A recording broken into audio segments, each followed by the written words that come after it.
శుక్లాంబరధరం విష్ణుం శశివర్ణం చతుర్భుజం ప్రసన్నవదనం ధ్యాయేత్ సర్వవిఘ్నోపశాంతయేత్.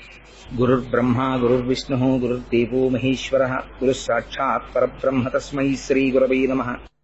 వ్యాసాయ విష్ణురూపాయ వ్యాసరూపాయ విష్ణవే నమో వై బ్రహ్మనిధయే వాసిష్ఠాయ నమో నమః. కూజంతం రామ రామేతి మధురం మధురాక్షరం ఆరుహ్య కవితాశాఖాం వందే వాల్మీకికోకిలం. శ్రుతిస్మృతిపురాణానాం ఆలయం కరుణాలయం నమామి భగవత్పాదశంకరం లోకశంకరం. వాగర్ధావివ సంపృక్తౌ వాగర్ధ ప్రతిపత్తయే జగతః పితరౌ వందే పార్వతీపరమేశ్వరౌ. సూక్తిం సమగ్రయతున స్వయమేవ లక్ష్మీః శ్రీరంగరాజమహిషీ మధురైకటాక్షైః. వైదగ్ధ్యవర్ణగుణగుంభనగౌరవైర్యాం కండూలకర్ణకుహరాः కవయోధయంతి. శాంతాకారం భుజగశయనం పద్మనాభం సురీశం విశ్వాకారం గగనసదృశం మేఘవర్ణం శుభాంగం. లక్ష్మీకాంతం కమలనయనం యోగిహృద్యానగమ్యం వందే విష్ణుం భవభయహరం సర్వలోకైకనాథం. హైమోత్ఫపుండ్రమజహన్మకుటం సునాసం మందస్మితం మకరకుండలచారుగండం బింబాధరం బహుళదీర్ఘకృపాకటాక్షం శ్రీవేంకటేశముఖమాత్మనిసన్నిధత్తాం. మనోజవం మరుతతుల్యవేగం జితేంద్రియం బుద్ధిమతాం వరిష్టం వాతాత్మజం వనరయూధముఖ్యం శ్రీరామదూతం శిరసా నమామి. ఆపదామపహర్తారం దాతారం సర్వసంపదాం లోకాభిరామం శ్రీరామం భూయో భూయో నమామ్యహం. సింధూరారుణ విగ్రహాం త్రినయనాం మాణిక్యమౌళిస్ఫురత్తారానాయకశేఖరాం స్మితముఖీం ఆపీనవక్షోరుహాం పాణిభ్యాం అళిపూర్ణరత్నచషకం రక్తోత్పలం బిభ్రతీం సౌమ్యాం రత్నఘటస్థరక్తచరణాం ధ్యాయేత్ పరేదంబికాం. హైమోత్ఫపుండ్రమజహన్మకుటం సునాసం మందస్మితం మకరకుండలచారుగండం బింబాధరం బహుళదీర్ఘకృపాకటాక్షం శ్రీవేంకటేశముఖమాత్మనిసన్నిధత్తాం. హరి ఓం. పరమేశ్వర స్వరూపమైన సభకి నమస్కారం. భగవంతుని యొక్క నిర్హేతుకమైన కృపాకటాక్ష వీక్షణాల చేత ఈనాటి రోజు సాయంకాలం పరమ పవిత్రమైనటువంటి అసుర సంధ్య వేళలో శ్రీవేంకటాచల వైభవము అనబడేటటువంటి విషయం గురించి మాట్లాడే అదృష్టాన్ని పరమాత్మ కటాక్షించాడు. అసలు ఈ శ్రీవేంకటాచల వైభవము అనేటటువంటి విషయం గురించి మాట్లాడాలనేటటువంటి సందర్భం కూడా చాలా ఆశ్చర్యకరమైనటువంటి స్థితిలో ఏర్పడింది.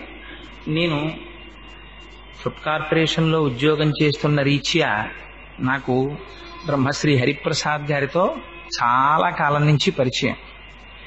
నేను చాలా విశేషంగా గౌరవించేటటువంటి ఆఫీసర్స్లో వారొకరు. వారంటే వ్యక్తిగతంగాను ఆఫీసర్గాను కూడా నాకు చాలా గౌరవం ఉంది, చాలా భక్తి ఉంది. చేత వారు కోటేశ్వరరావు ఒకసారి ఇలా ప్రసంగం చెయ్యాలో అన్నారు. తప్పకుండా చేద్దాం సార్ అన్నాను. కానీ ఏ టాపిక్ మీద అన్నది ఎప్పుడు అనుకోలేదు. కానీ ఆ రోజు తిరుమల వెళ్ళి ఎందుకో వారి ఇంటికి వెళ్ళాను. వెళితే వెంకటాచల వైభవం గురించే మాట్లాడుకోవాలి అని పరమేశ్వరుడే ప్రచోదనం చేయించాడు. అది కార్యరూపం దాల్చి ఇవాల్టి రోజున ఇక్కడ కూర్చుని వెంకటాచల వైభవం మీద మాట్లాడేటటువంటి అదృష్టాన్ని పరమాత్మ కటాక్షించి మనకి కలియుగంలో సాక్షాత్తుగా శ్రీ వెంకటేశ్వరుడే పరమపావనమైనటువంటి దైవం. వెంకటేశ్వరుణ్ణి తెలియనటువంటి వారు, వెంకటేశ్వరుడి యొక్క దర్శనం చెయ్యని వారు, ఏడుకొండలు ఎక్కని వారు ఎవరు ఉండరు. తెలుగువారి ఇలవేలుపువై అంటారు మహానుభావులు. అందుకని అందున తెలుగువారికి వెంకటాచలపతి, ఆ వెంకటరమణుడు అంటే ఉండేటటువంటి భక్తి మరింత ప్రసిద్ధం.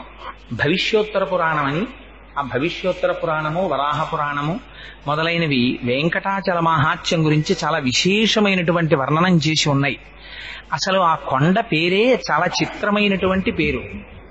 ఆ కొండ పేరు పెట్టడమే వెంకటాచలము అని పేరు పెట్టారు.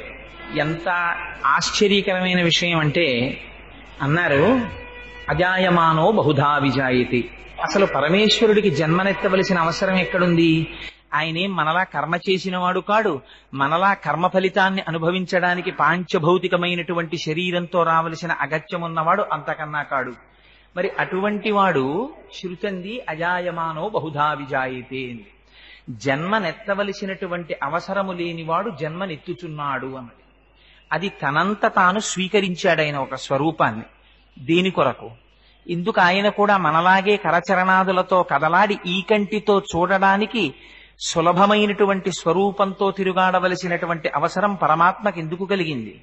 ఆయన భగవద్గీతలో చెప్పాడు, యదా యదా హి ధర్మస్య గ్లానిర్భవతి భారత అన్నాడు. ఎప్పుడెప్పుడు ధర్మమునకు అపకారం కలుగుతుందో, ఎప్పుడెప్పుడు మళ్లీ ధర్మాన్ని తాను పునరుద్ధరించవలసి వస్తుందో, అప్పుడు ధర్మమునకు హాని చేసేటటువంటి వారిని మట్టు పెట్టడం కోసమని పరమాత్మ ఒక స్వరూపాన్ని తీసుకుని ఈ భూమి మీద నడయాడతారు.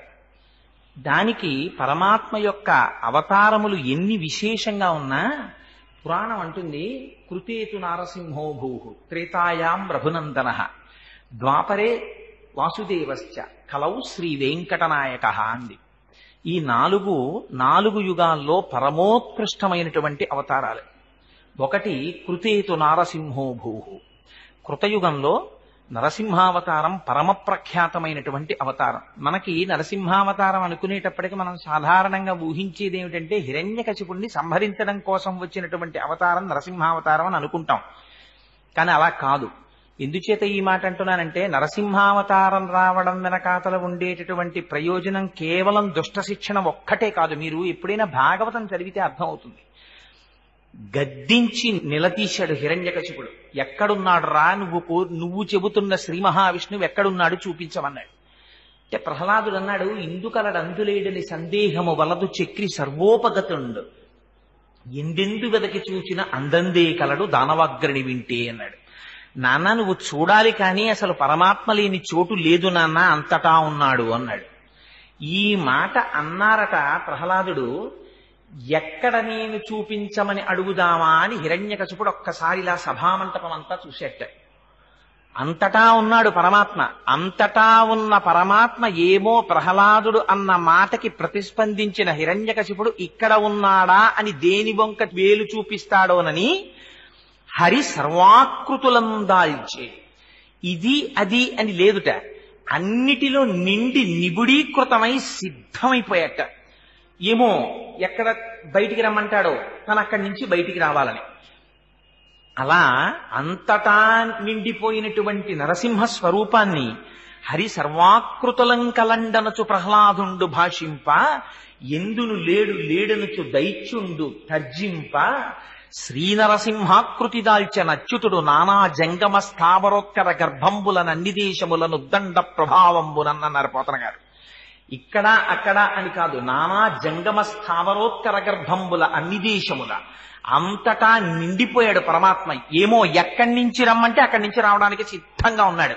ఇది వ్యాపకత్వాన్ని చూపిస్తుంది నరసింహావతారం. ఒక స్తంభాన్ని చూపించాడంతే, పెళపెళార్భటులతో ఆ నరసింహావతారం స్తంభంలోంచి వచ్చి రక్షించింది. అందుకని అంతటా వ్యాపించి తనని నమ్ముకున్న వాళ్ళని సర్వకాలమునందు కాపాడేటటువంటి స్వరూపం ఒకటి ఉన్నది అని నిరూపించినటువంటి అవతారం కృతయుగంలో నరసింహావతారం. కృతేతు నారసింహో భూః త్రేతాయాం రఘునందన. త్రేతాయుగంలో రామావతారం అలా మళ్ళీ ధర్మాన్ని 4 పాదాలు నడిపించింది. కోన్వస్మిన్ సాంప్రదంలోకే గుణవాన్ కశ్చ వీర్యవాన్ ధర్మజ్ఞశ్చ కృతజ్ఞశ్చ సత్యవాక్యో దృఢవ్రతః చారిత్రేణ చ కోయుక్తః సర్వభూతేషు కోహితః విద్వాన్ కః కస్సమర్థశ్చ కశ్చైక ప్రియదర్శనః ఆత్మవాన్ కో జితక్రోధో ద్యుతిమాన్ కో నరసూయకః కస్య బిభ్యతి దేవాశ్చ జాత రోషస్య సంయుగే అని అడిగారు వాల్మీకి మహర్షి. ఈ 16 గుణములు పరిపూర్ణముగా ఉండి పరమాత్మ యొక్క స్వరూపాన్ని పొందినటువంటి మానవుడు ఈ భూమి మీద తిరుగాడుతున్నవాడు ఎవరైనా ఉన్నాడా అని అడిగితే, ఆనాడు నారదుడు రామచంద్రమూర్తి యొక్క స్వరూపాన్ని చూపించారు. అప్పుడు వచ్చింది రామాయణం. అందుకని రామో విగ్రహవాన్ ధర్మ సాధు సత్యపరాక్రమ రాజా సర్వస్య లోకస్య దేవానాం ఇక వాసవ. ఆయన సాక్షాత్తుగా రాశీభూతమైనటువంటి ధర్మమై ప్రవర్తించినటువంటి వాడు రామచంద్రమూర్తి. అందుకని కృతేతు నారసింహో భూత్రేతాయాం రఘునందన. ద్వాపరే వాసుదేవశ్చ. ద్వాపర యుగం వచ్చేటప్పటికీ ఆయనే శ్రీకృష్ణ పరమాత్మగా వచ్చాడు.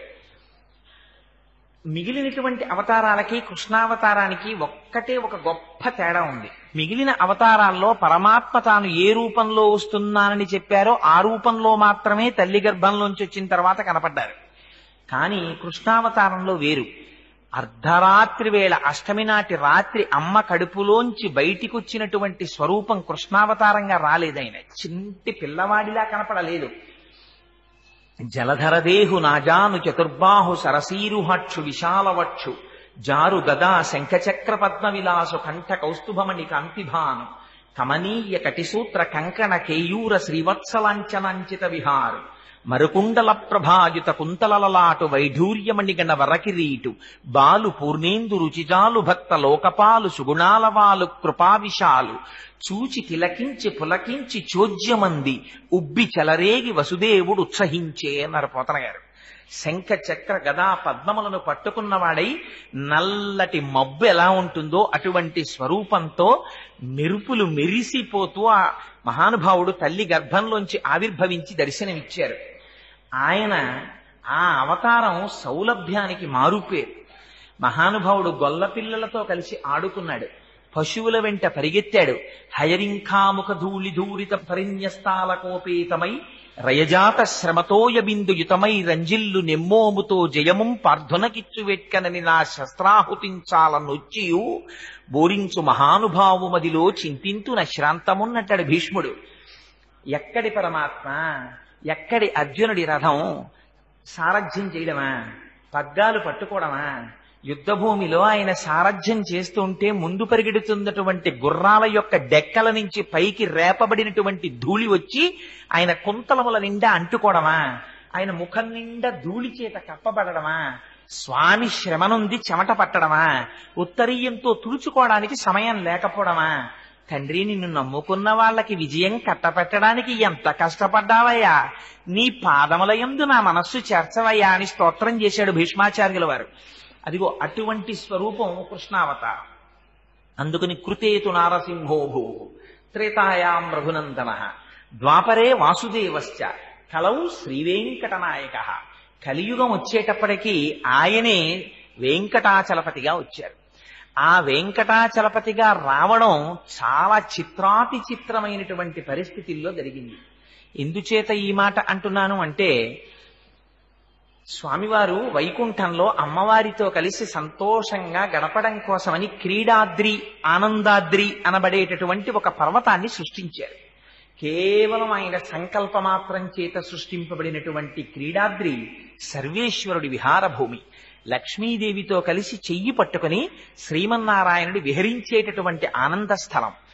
అక్కడ సెలయేళ్లు, రకరకాలైనటువంటి పక్షులు, కలకూజితములు కూసేటటువంటి కోయిలలు, నెమళ్ళు, పురివిప్పి ఆడుతుంటేటటువంటి ఆ సోయగాలు, వాటన్నింటితో దేదీప్యమానంగా సౌందర్యానికి ఆటపట్టుగా ఉండేది ఆ క్రీడాద్రి. అటువంటి క్రీడాద్రిని కృతయుగంలో స్వామి గరుత్మంతుణ్ణి పిలిచారు. కలియుగంలో రాబోయేటటువంటి రోజులలో పాపాత్ములైనటువంటి వారిని ఉద్ధరించడం కోసమని నేను కలియుగంలో వెంకటాచలపతిగా వెళ్ళబోతున్నాను. అందుకని ఈ యుగంలోనే ఈ పర్వతాన్ని తీసుకెళ్లి భూమి మీదకి చేర్చమని ఆదేశించారు.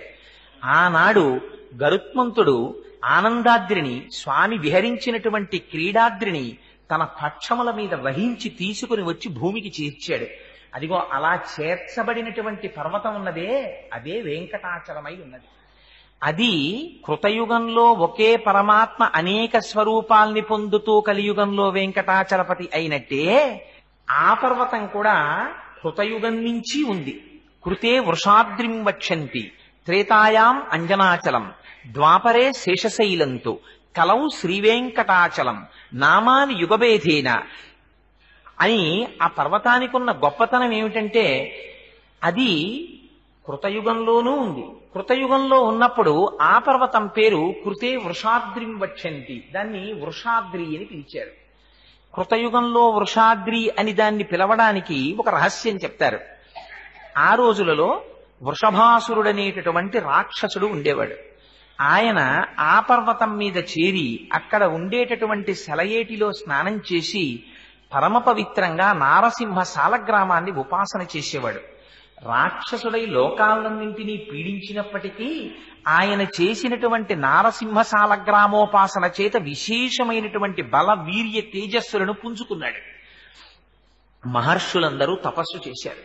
లోకరక్షకుడు కనుక, స్థితికారుడు కనుక శ్రీ మహావిష్ణువు ప్రత్యక్షమయ్యారు. మీకు ఏం కావాలని అడిగారు. లోకములకన్నింటికీ కంటకముగా మారాడు ఈ వృషభాసురుడు. అందుకని ఆ వృషభాసురుణ్ణి దునుమాడి మమ్మల్ని రక్షించవలసింది అని కోరుకున్నారు. నారసింహ సాలగ్రామోపాసనం చేసేటటువంటి వృషభాసురుడికి ఆ సాలగ్రామంలోంచి శ్రీ మహావిష్ణువు ప్రత్యక్షమయ్యారు. ప్రత్యక్షమైతే ఆయనంత విచిత్రమైన వ్యక్తో చూడండి. ఆయన అన్నాడు, స్వామి నాకేమీ కోరిక లేదయా, శ్రీనివాసానంత గోవింద అని ఆయన్ని పిలిచి, నాకొక్కటే ఒక్క కోరిక, నాకు నచ మోక్షం నచ స్వర్గం పరమేష్టి పదం హరేహి, నాకు స్వర్గం వద్దు, నాకు మోక్షం వద్దు, నాకు పరమేష్టి పదం వద్దు, నాకేమీ వద్దు, నాకేం కావాలో తెలుసా, శ్రీనివాసానంత గోవింద సురోత్తమ, తండ్రి నాకొక్క వరం ఇయ్యి. ఏమిటా వరం? యుద్ధ భిక్షాంచదేహిమే, నాకు నీతో యుద్ధం చెయ్యాలనుందండి. ఇంత స్వామి ప్రత్యక్షమైతే ఉపాధి రాక్షసోపాధి కదా, ఆయన కోరుకున్న కోరిక శ్రీ మహావిష్ణువుతో యుద్ధం చెయ్యాలని. సరే దానికేముంది, నీ ముచ్చట తీరుస్తానన్నారు స్వామి. ఇద్దరికి యుద్ధం ప్రారంభమైంది. బ్రహ్మాండమైన యుద్ధం జరిగింది. ఆ యుద్ధంలో శ్రీ మహావిష్ణువు ప్రదర్శించేటటువంటి మెళకువలు చూడాలని ఆయన తాపత్రయం. ఎటువంటి ఉపాధిలో ఎటువంటి సంస్కారంతో ఉన్నవాడికి అటువంటి కోరికలే పుడతాయి. రాక్షసుడు కనుక తెల్లవారి లేస్తే యుద్ధం చెయ్యడం తప్ప ఇంకొకటి తెలియనివాడు కనుక శ్రీమన్నారాయణుడు చేసే యుద్ధం ఎలా ఉంటుందో తన ఒక్కడితో చెయ్యాలని కోరిక ఆయనకి. అందుకని యుద్ధం చేశాడు. చేస్తే ఆయనలో ఉన్నటువంటి బలమంతా క్షీణించిపోయింది.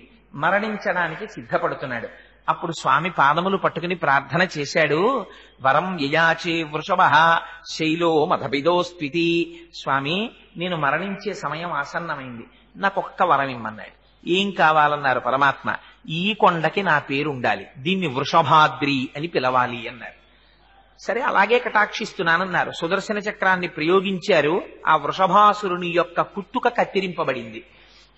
ఆయన మరణించాడు. అందుకని కృతయుగంలో గరుత్మంతుని చేత తేబడినటువంటి ఆ ఆనందాద్రి, ఆ క్రీడాద్రి, దాన్ని వృషాద్రి అని పిలిచారు. అందుకని కృతే వృషాద్రిం వక్ష్యంతి త్రేతాయాం అంజనాచలం. త్రేతాయుగం వచ్చేసరికి అంజనాదేవి పుత్రుల కోసమని తపస్సు చేసింది అదే పర్వతం మీద. పర్వతం మీద తపస్సు చేసిన తరువాత పరమాత్మ యొక్క అనుగ్రహంగా హనుమ జన్మించారు. అక్కడ హనుమ జన్మించారు కనుక ఆ పర్వతానికి అంజనాచలం అనేటటువంటి పేరు వచ్చింది. అందుకని అదే పర్వతం ఒకనాడు కృతయుగంలో వృషాద్రి అని పిలువబడింది. అదే పర్వతం త్రేతాయుగం వచ్చేసరికి తస్మాత్ అంజన శైలో యం లోకే విఖ్యాత కీర్తిమాన్, ప్రపంచమంతటా కూడా అంజనాద్రి అనే పేరుతోటి ప్రఖ్యాతిని వహించింది. అదే పర్వతం త్రేతాయుగం దాటిన తరువాత ద్వాపరేశేష శైలంతు, ద్వాపర యుగం వచ్చేటప్పటికి అదే కొండని, ఇన్ని యుగాల నుంచి అదే కొండ, ఆ కొండని శేషశైలం అని పిలిచారు. శేషశైలమని పిలవడం వెనకాతల కూడా పురాణంలో ఒక పెద్ద ఇతిహాసం ఒకటి చెప్తారు. ఒకానొకనాడు అలా వైకుంఠపురంబులో నగరిలో ఆమూల సౌధంబుదాపల మందార వనాంతరమృత చర ప్రాతేందు కాంతోపలోత్తల పర్యంక రమా వినోదియగు ఆపన్న ప్రసన్నుండు. ఎక్కడో ఆ వైకుంఠంలో ఆ లోపల ఉండేటటువంటి అంతఃపురంలో, ఇంకా దాటి లోపలికి వెడితే ఉండేటటువంటి అమృత సరస్సు పక్కన ఉన్నటువంటి చంద్రకాంతి శిలలతో చేయబడినటువంటి అరుగు మీద లక్ష్మీదేవితో కూడి క్రీడిస్తున్నటువంటి స్వామి అంతఃపురం లోపలికి ఎవ్వరూ రాకుండా శేషుణ్ణి కాపలా పెట్టారు. ఆయన కాపలా కాస్తున్నాడు. అదే సమయంలో ఎక్కడి నుంచో వాయుదేవుడు వచ్చాడు. వచ్చి చాలా ముఖ్యమైనటువంటి కార్యం ఉంది, స్వామితో నేను ఒక్కసారి సంభాషించాలి, అంతఃపురం లోపలికి ప్రవేశిస్తానన్నాడు. శేషుడు అన్నాడు, స్వామి నన్ను ఇక్కడ కాపుదల ఉంచారు, నా అనుమతి లేకుండా నువ్వు లోపలికి వెళ్ళడానికి వీల్లేదు, ఈ సమయంలో నిన్ను నేను పంపను. ఆయన అధికారాన్ని ఆయన ప్రదర్శించాడు. అందుకని ఇప్పుడు నా అనుమతి లేకుండా నువ్వు వెళ్ళడానికి వీల్లేదు, అందుకని నిన్ను నిలువరిస్తున్నాను, ఇక్కడే ఉండిపోమన్నాడు. అంటే వాయుదేవుడు అన్నాడు, నేను చాలా ముఖ్యమైన కార్యం మీద వచ్చాను, స్వామిని సంప్రదించి తీరాలి, అందుకని లోపలికి వెడతానన్నాడు. ససేమిరా వీల్లేదన్నాడు శేషుడు. అన్న తర్వాత ఇద్దరిలోనూ మాట పెరిగి ఎవరి బలాలు వాళ్ళు ప్రదర్శించేటటువంటి సమయం ఆసన్నమైతే శేషుడు గర్వంతో ఒక మాట అన్నాడు. ఆయన అన్నాడు, జ్ఞాని బలే విరాజేచ విష్ణుభక్త నమత్సమః అన్నాడు. జ్ఞానములో కాని, బలములో కాని, వైరాగ్యంలో కాని నాతో సమానమైనటువంటి విష్ణుభక్తుడు లేడు. నేను ఎటువంటి వాణ్ణి అనుకుంటున్నావు వాయుదేవా? సదాంతఃపురే వాసః, మీ అందరూ ఎప్పుడో ఒకసారి వచ్చి భగవానుణ్ణి దర్శనం చేస్తారు. నేను అలా కాదు, ఎప్పుడూ అంతఃపురంలో ఉంటాను. పుత్రాణం అధికోహరేహే, నేను శ్రీ మహావిష్ణువుకి కన్న కొడుకు కన్నా అధికుణ్ణి. నన్ను అంతలా చూసుకుంటారు. అందరూ వెళ్ళిపోయిన తర్వాత లోపలికి వచ్చి ఏకాంత శయనంలో ఎవ్వరూ లేనప్పుడు స్వామి ఎవరి మీద పడుకుంటారో తెలుసా? నా మీద పడుకుంటారు. నన్ను పరుపు చేసుకుని పడుకుంటారు. మా అమ్మ లక్ష్మీదేవి నా మీద కూర్చుని స్వామి పాదములను ఒత్తుతూ పరవశించిపోతుంటుంది. అటువంటి ఏకాంత మందిరంలో స్వామికి పాన్పునై వారి ఆనందములకు సాక్షినైనటువంటి వాణ్ణి నేను. అటువంటి వాణ్ణి నన్ను కాదని నువ్వు లోపలికెడతావా? నువ్వెంత నేనెంత అన్నాడు. ఈ మాటలు అమ్మవారి చెవిన పడ్డాయి. అబ్బో స్వామి, శృతి మించి రాగాన పడింది, ఎవరి అహంకారాలు వాళ్ళు బయట పెట్టుకుంటున్నారు అంది. అనేటప్పటికి అయ్యవారు బయటికి వచ్చారు. ఆయన ఎక్కడెక్కడ అహంకారం తలెత్తుతుందో అప్పుడప్పుడు ఆ అహంకారాన్ని తీసేయడమే స్వామివారి పని. అందుకని వెంటనే స్వామి అన్నారు, మాటల చేత పౌరుష పరాక్రమాలు ఎక్కడికి తెలుస్తాయో ఈ శేషుడా, అదిగో భూమి మీద క్రీడాద్రి అనబడేటటువంటి నా విహార భూమి పర్వతం గరుత్మంతుడు తీసుకెళ్లి కిందికి చేర్చాడు.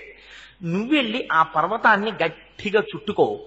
వాయుదేవుడు తను చాలా బలవంతుడు అంటున్నాడు కదా, వాయుదేవుడు ఆ పర్వతాన్ని చిమ్ముతాడు దూరంగా. నీ బలంతో ఆ పర్వతం కదలకుండా చెయ్యి. వాయుదేవుడు కదపగలడేమో చూస్తాం. నేను కాదు నిర్ణయించవలసినది, దేవతలందరూ చూస్తారు, ఋషులందరూ చూస్తారు. కదపగలిగావా నువ్వు బలవంతుడవు. నువ్వు అంత బలంతో చిమ్మినప్పటికీ పర్వతం కదలకుండా శేషుడు చెయ్యగలిగాడా? శేషుడు బలవంతుడు. అందుకని మీ ఇద్దరు బల ప్రదర్శన చేసి ఎవరు గొప్పవారో నిర్ణయించుకోండి, మాటలెందుకు అన్నారు పరమాత్మ. ఇది అహంకారం తీసేయడం కోసమని చేస్తూ ఉంటారు. అంటే గబగబా పరిగెత్తాడు శేషుడు, ఆ క్రీడాద్రిని చుట్టుకున్నాడు. చుట్టుకుని పడుకున్నాడు. పడుకునేసరికి వాయువు వచ్చారు, చూశారు. ఓహో, శేషుడు చుట్టుకుని పడుకుని నేను ఈ పర్వతాన్ని కదపలేననుకుంటున్నాడు అనుకున్నారు. కనిష్టాంగుళి సంస్పర్శ పర్వతో భోగి సంయుత. ఆ పాము చుట్టుకుని పడుకున్నటువంటి పర్వతాన్ని తన చిటికిన వేలి గోటితో కొట్టారు. కొడితే సహస్రమర్థ లక్ష్యంచ, అది ఎక్కడికి వెళ్ళిపోయింది? 1500 లక్షల యోజనముల దూరం దక్షిణాయవు, అది దక్షిణ దిక్కుకి ఎగిరిపోయింది ఆ పర్వతం. ఎగిరిపోతే ఆ వేగానికి శేషుడు ప్రాణములే పోయినట్టుగా తల్లడిల్లిపోయాడు. అప్పుడు ఆ పర్వతము యొక్క తండ్రి అయినటువంటి మహామేరు పరిగెత్తుకొచ్చాడు. అయ్యయ్యో, ఆ క్రీడాద్రి, ఆ ఆనందాద్రి నా కుమారుడు. మీ ఇద్దరి పౌరుష ప్రతాపాలు చూపించడం కోసం నువ్వు కొట్టిన దెబ్బకి ఆ పర్వతం అంత దూరం వెళ్ళిపోతోంది, ఆ పర్వతాన్ని మళ్ళీ కాపాడమన్నారు. అంటే ఆ పర్వతాన్ని మళ్ళీ తీసుకొచ్చి వాయుదేవుడు, ఆయన ఏమో అనిలుడు, ఆయన తన వేగంతో తోశాడా, మళ్ళీ వస్తుంది, మళ్ళీ తీసుకొచ్చి యథాస్థానమనందు ఉంచాడు. ఆ ఉంచడంలోనే వెంకటాచలానికి ఉన్నటువంటి గొప్పతనం ఏమిటో తెలుసా అండి? ఆనాడు శేషాద్రిగా పాము చుట్టుకొని పడుకున్నప్పుడు ఏ స్థితిలో ఉండిపోయిందో అదే స్థితిలో ఇప్పటికీ పావు పడుకున్నట్టే ఉంటుంది ఆ పర్వతం. అందుకే శేషాచలానికి ఉన్నటువంటి ప్రఖ్యాతి, ఆ శేషుడు పడుకుంటే తోక మీద ఉండేటటువంటి దేవాలయం శ్రీశైలం ఉంటుంది. ఇంకొంచెం ముందుకొస్తే వీపు మీద ఉండేటటువంటి దేవాలయం అహోబల క్షేత్రం ఉంటుంది. అహోబిలం అంటుంటారు. అహోబిలం కాదు, అహోబలం దాని పేరు. అహోబలం అన్నారు నరసింహస్వామి వచ్చినప్పుడు. అందుకని అహోబల క్షేత్రం ఉంది. ఇంకొంచెం ముందుకొస్తే పాము యొక్క నోటిలో శ్రీకాళహస్తి క్షేత్రం ఉంటుంది. పాము యొక్క పడగ మీద ఆనంద నిలయం ఉంటుంది. ఆ ఆనంద నిలయంలో ఆనంద నిలయాధీశుడై పరమాత్మ ఉంటారు. పరమాత్మ యొక్క స్వరూపం ఏమిటి? పరమాత్మ యొక్క స్వరూపము రాశీభూతమైనటువంటి ఆనందము. ఆనందము తప్ప ఆయనకి ఎన్నడూ దుఃఖం ఉండదు. దుఃఖం ఉండనివాడు కాబట్టి సర్వకాలముల యందు ఆనందంగా ఉంటాడు. కాబట్టి ఆయన ఉండేటటువంటి నిలయం ఆనంద నిలయం. అందుకే మనకొక గొప్ప ప్రమాణం ఉంది. ఆలయం యొక్క గొప్పతనాన్ని చెప్పేటప్పుడు ఆలయానికి ఉండేటటువంటి విమానపు పేరుని బట్టి చెప్తారు. మీరు అందుకే చూడండి, ఆలయం ఎంత గొప్పదో ఆలయ శిఖరము, ఆలయ విమానము అంత గొప్పవి. అందుకే విమాన వెంకటేశ్వరుడు అని ఉంటారు. విమాన వెంకటేశ్వరుడు, లోపల ఉండే వెంకటేశ్వరుడు ఇద్దరిది సమానమైనటువంటి స్థాయి. విమాన వెంకటేశ్వరుడి చుట్టూ పల్లకి వస్తే స్వామి ఒక్కసారి అక్కడ ఆగుతారు. విమాన వెంకటేశ్వరుడు ఎంతటి దర్శనము, లోపల ఉండేటటువంటి ధ్రువమూర్తి దర్శనం కూడా తత్తుల్యమైనటువంటి దర్శనం. రెండు సమాన స్థాయిలో ఉంటాయి. అందుకే విమానానికి పేరుంటుంది. మీరు తిరుమల వెడితే తిరుమలలో ఉండేటటువంటి విమానం, విమానం అంటే గర్భాలయం మీద ఉండేటటువంటి గోపురం, ఆ విమానమునకు ఆనంద నిలయము అని పేరు. అదే మీరు శ్రీరంగం వెళ్ళారనుకోండి, శ్రీరంగనాథుడు పడుకుని ఉంటాడు, ఆ విమానానికి పేరేమిటో తెలుసా అండి? ప్రణవాకార విమానము అని పేరు. అదే మీరు కంచి వెళ్ళారనుకోండి, కంచిలో వరదరాజస్వామి ఉంటారు, పుణ్యకోటి విమానము అని పేరు. విమానానికి ఉండేటటువంటి పేరుని బట్టి మీకు కలిగేటటువంటి సిద్ధి, ఆదర్శనం చేత వచ్చేటటువంటి ఫలితము నిర్ణయింపబడతాయి. శ్రీరంగం వెళ్ళి శ్రీరంగం విమానం కింద నిలబడితే ప్రణవం అర్థమవుతుంది, మీకు భగవానుడికి ఉండేటటువంటి సంబంధం తెలుస్తుంది. కోటి జన్మల పుణ్యము ఘనీభవిస్తే మీరు వరదరాజస్వామి దేవాలయంలో విమానం కిందకెళ్ళి నిలబడగలుగుతారు. ఆ తెత్తును నిలబడి ఉంటాడు మహానుభావుడు వరదరాజస్వామి. అందుకని కంచిలో వరదరాజ గోపురానికి, ఆ విమానానికి పుణ్యకోటి విమానం అని పేరు.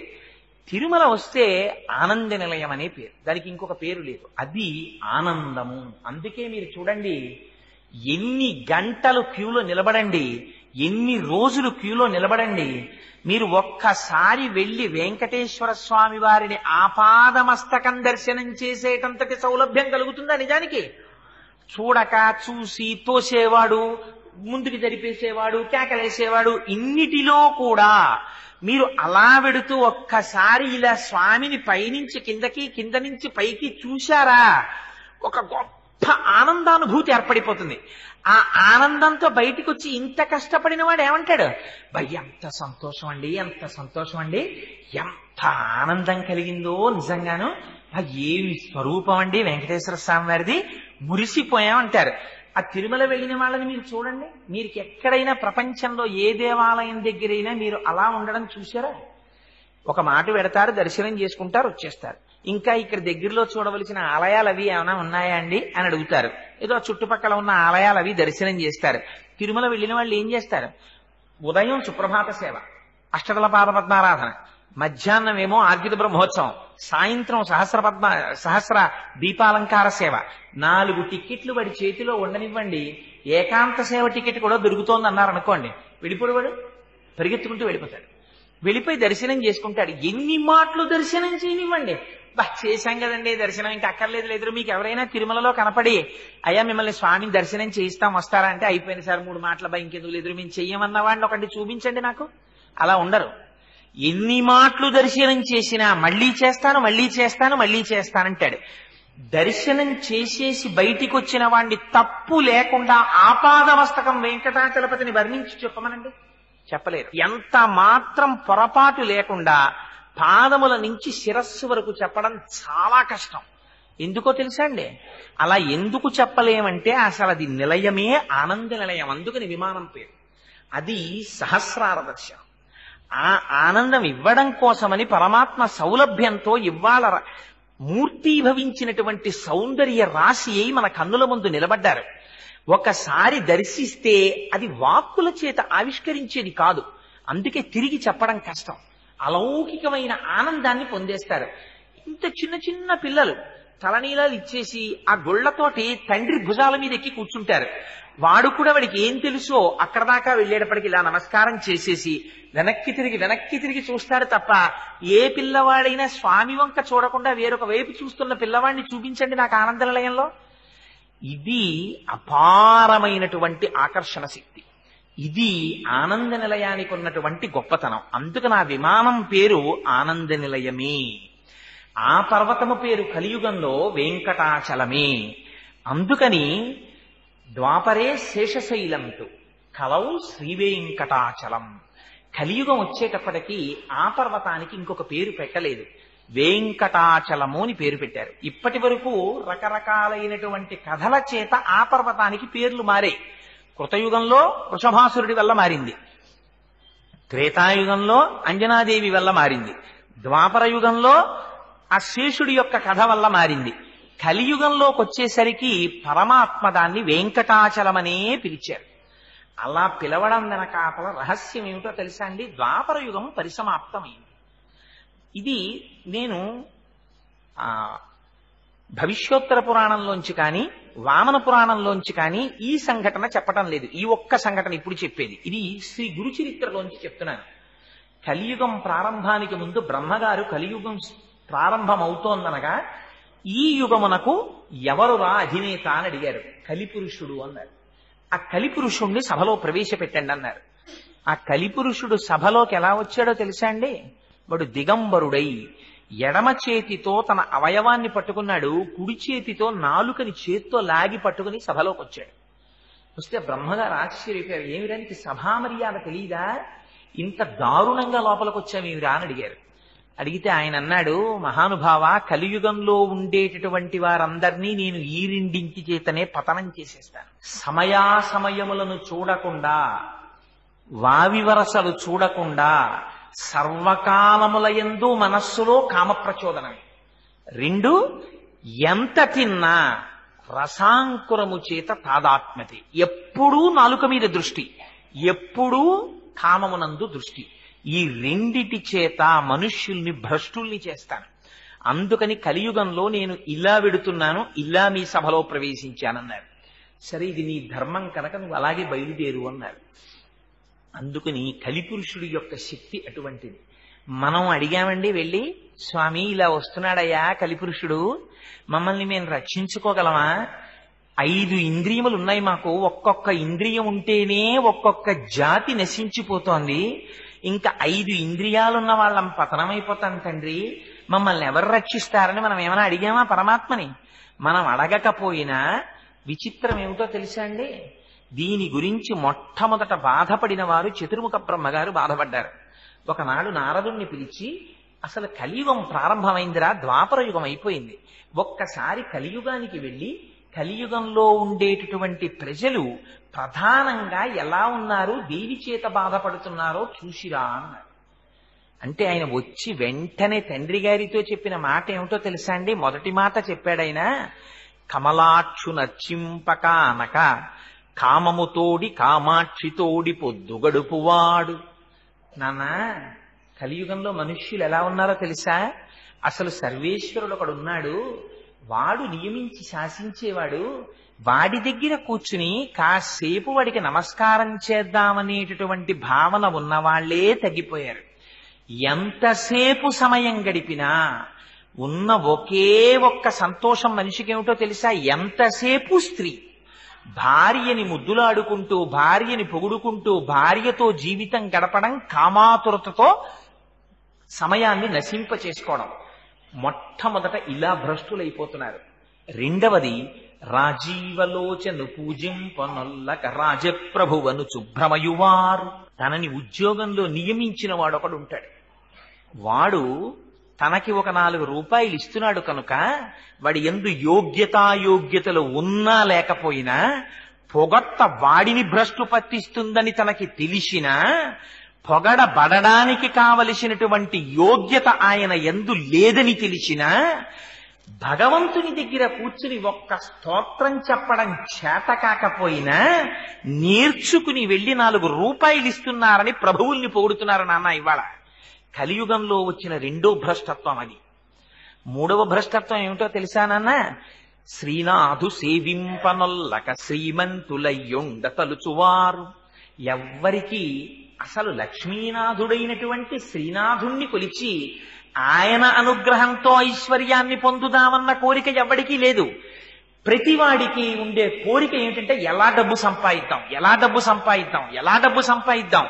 నేను ఎందులో పుట్టాను, నా సంప్రదాయం ఏమిటి, నా సంస్కారం ఏమిటి, నాకు ఉండవలసినటువంటి ధర్మాలు ఏమిటి, నేను నా నిత్య జీవితాన్ని ఎలా గడుపుతున్నాను, నాకున్న నిత్య నైమిత్తిక కర్మలేమిటి, నేను ఇందులో ఎన్ని చేస్తున్నాను, నా జీవితం ఎలా గడుస్తోంది, నేను ఎక్కడి నుంచి వచ్చాను, నేను ఎక్కడికి వెళ్ళిపోతాను, నాకు రక్షకుడెవరు, నేను ఎవరి నామం చెప్పాలి, అసలు ఈ ఆలోచనే లేదు.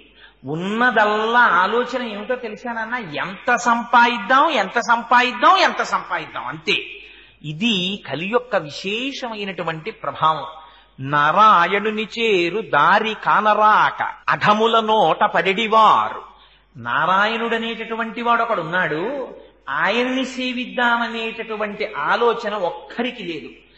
ఎవరిని చూసినా పాపం అయితే అయింది, కానీ ఎల్లాగో అలా ఇది చేసేసి మనం ఆనందంగా ఉంటే చాలు, మనం సుఖంగా ఉంటే చాలు. సాక్షకుడున్నాడు, అందుకని నారాయణుడు అన్న పేరు వాడారు. నారములన్నిటికీ ఆయన ఆయనమైన వాడు. అట్లాంటి స్థితిలో లోపల వాడుండి గమనిస్తున్నాడని కూడా చూడకుండా అన్ని పాపములు చేసి మనం ఆనందంగా ఉన్నాం ఆనందంగా ఉన్నాం ఆనందంగా ఉన్నాం అనుకుంటూ ఊబిల్లో దిగిపోతున్నారు నాన్న మనుష్యులందరూ. నాకు వాళ్ళ యొక్క స్థితిని చూసి చాలా జాలి కలుగుతోంది. అసలు వాళ్ళు ఎలా ఉద్ధరింపబడతారు తండ్రి అని అడిగాడు. అడిగితే బ్రహ్మగారు అన్నారు, నిర్హేతుకమైన కృపతో పాపరాశి ఇంతగా పెరిగిపోతున్నప్పుడు కేవలం తన నామం చెప్తే చాలు మురిసిపోయి ఉద్ధరించగలిగినటువంటి దయాశాలి అయిన వాడు శ్రీ మహావిష్ణువు ఒక్కడే. అందుకని శ్రీ మహావిష్ణువు కలియుగంలో భూమి మీదకి వచ్చేటట్టుగా నువ్వు ప్రచోదనం జరిగేటట్టు కార్యక్రమాన్నందు ప్రవర్తించు అన్నారు. ఎందుకని బ్రహ్మగారికి జరగబోయేటటువంటి విషయము శ్రీ మహావిష్ణువు యొక్క ఆలోచన తెలుసు కనుక. ఇది స్వామి గ్రహించారు. కలియుగంలో ఉండేటటువంటి జీవుల అల్పాయుర్దాయం, యజ్ఞయాగాది క్రతువులా చెయ్యలేరు, భూరి సంభావనలా ఇవ్వలేరు.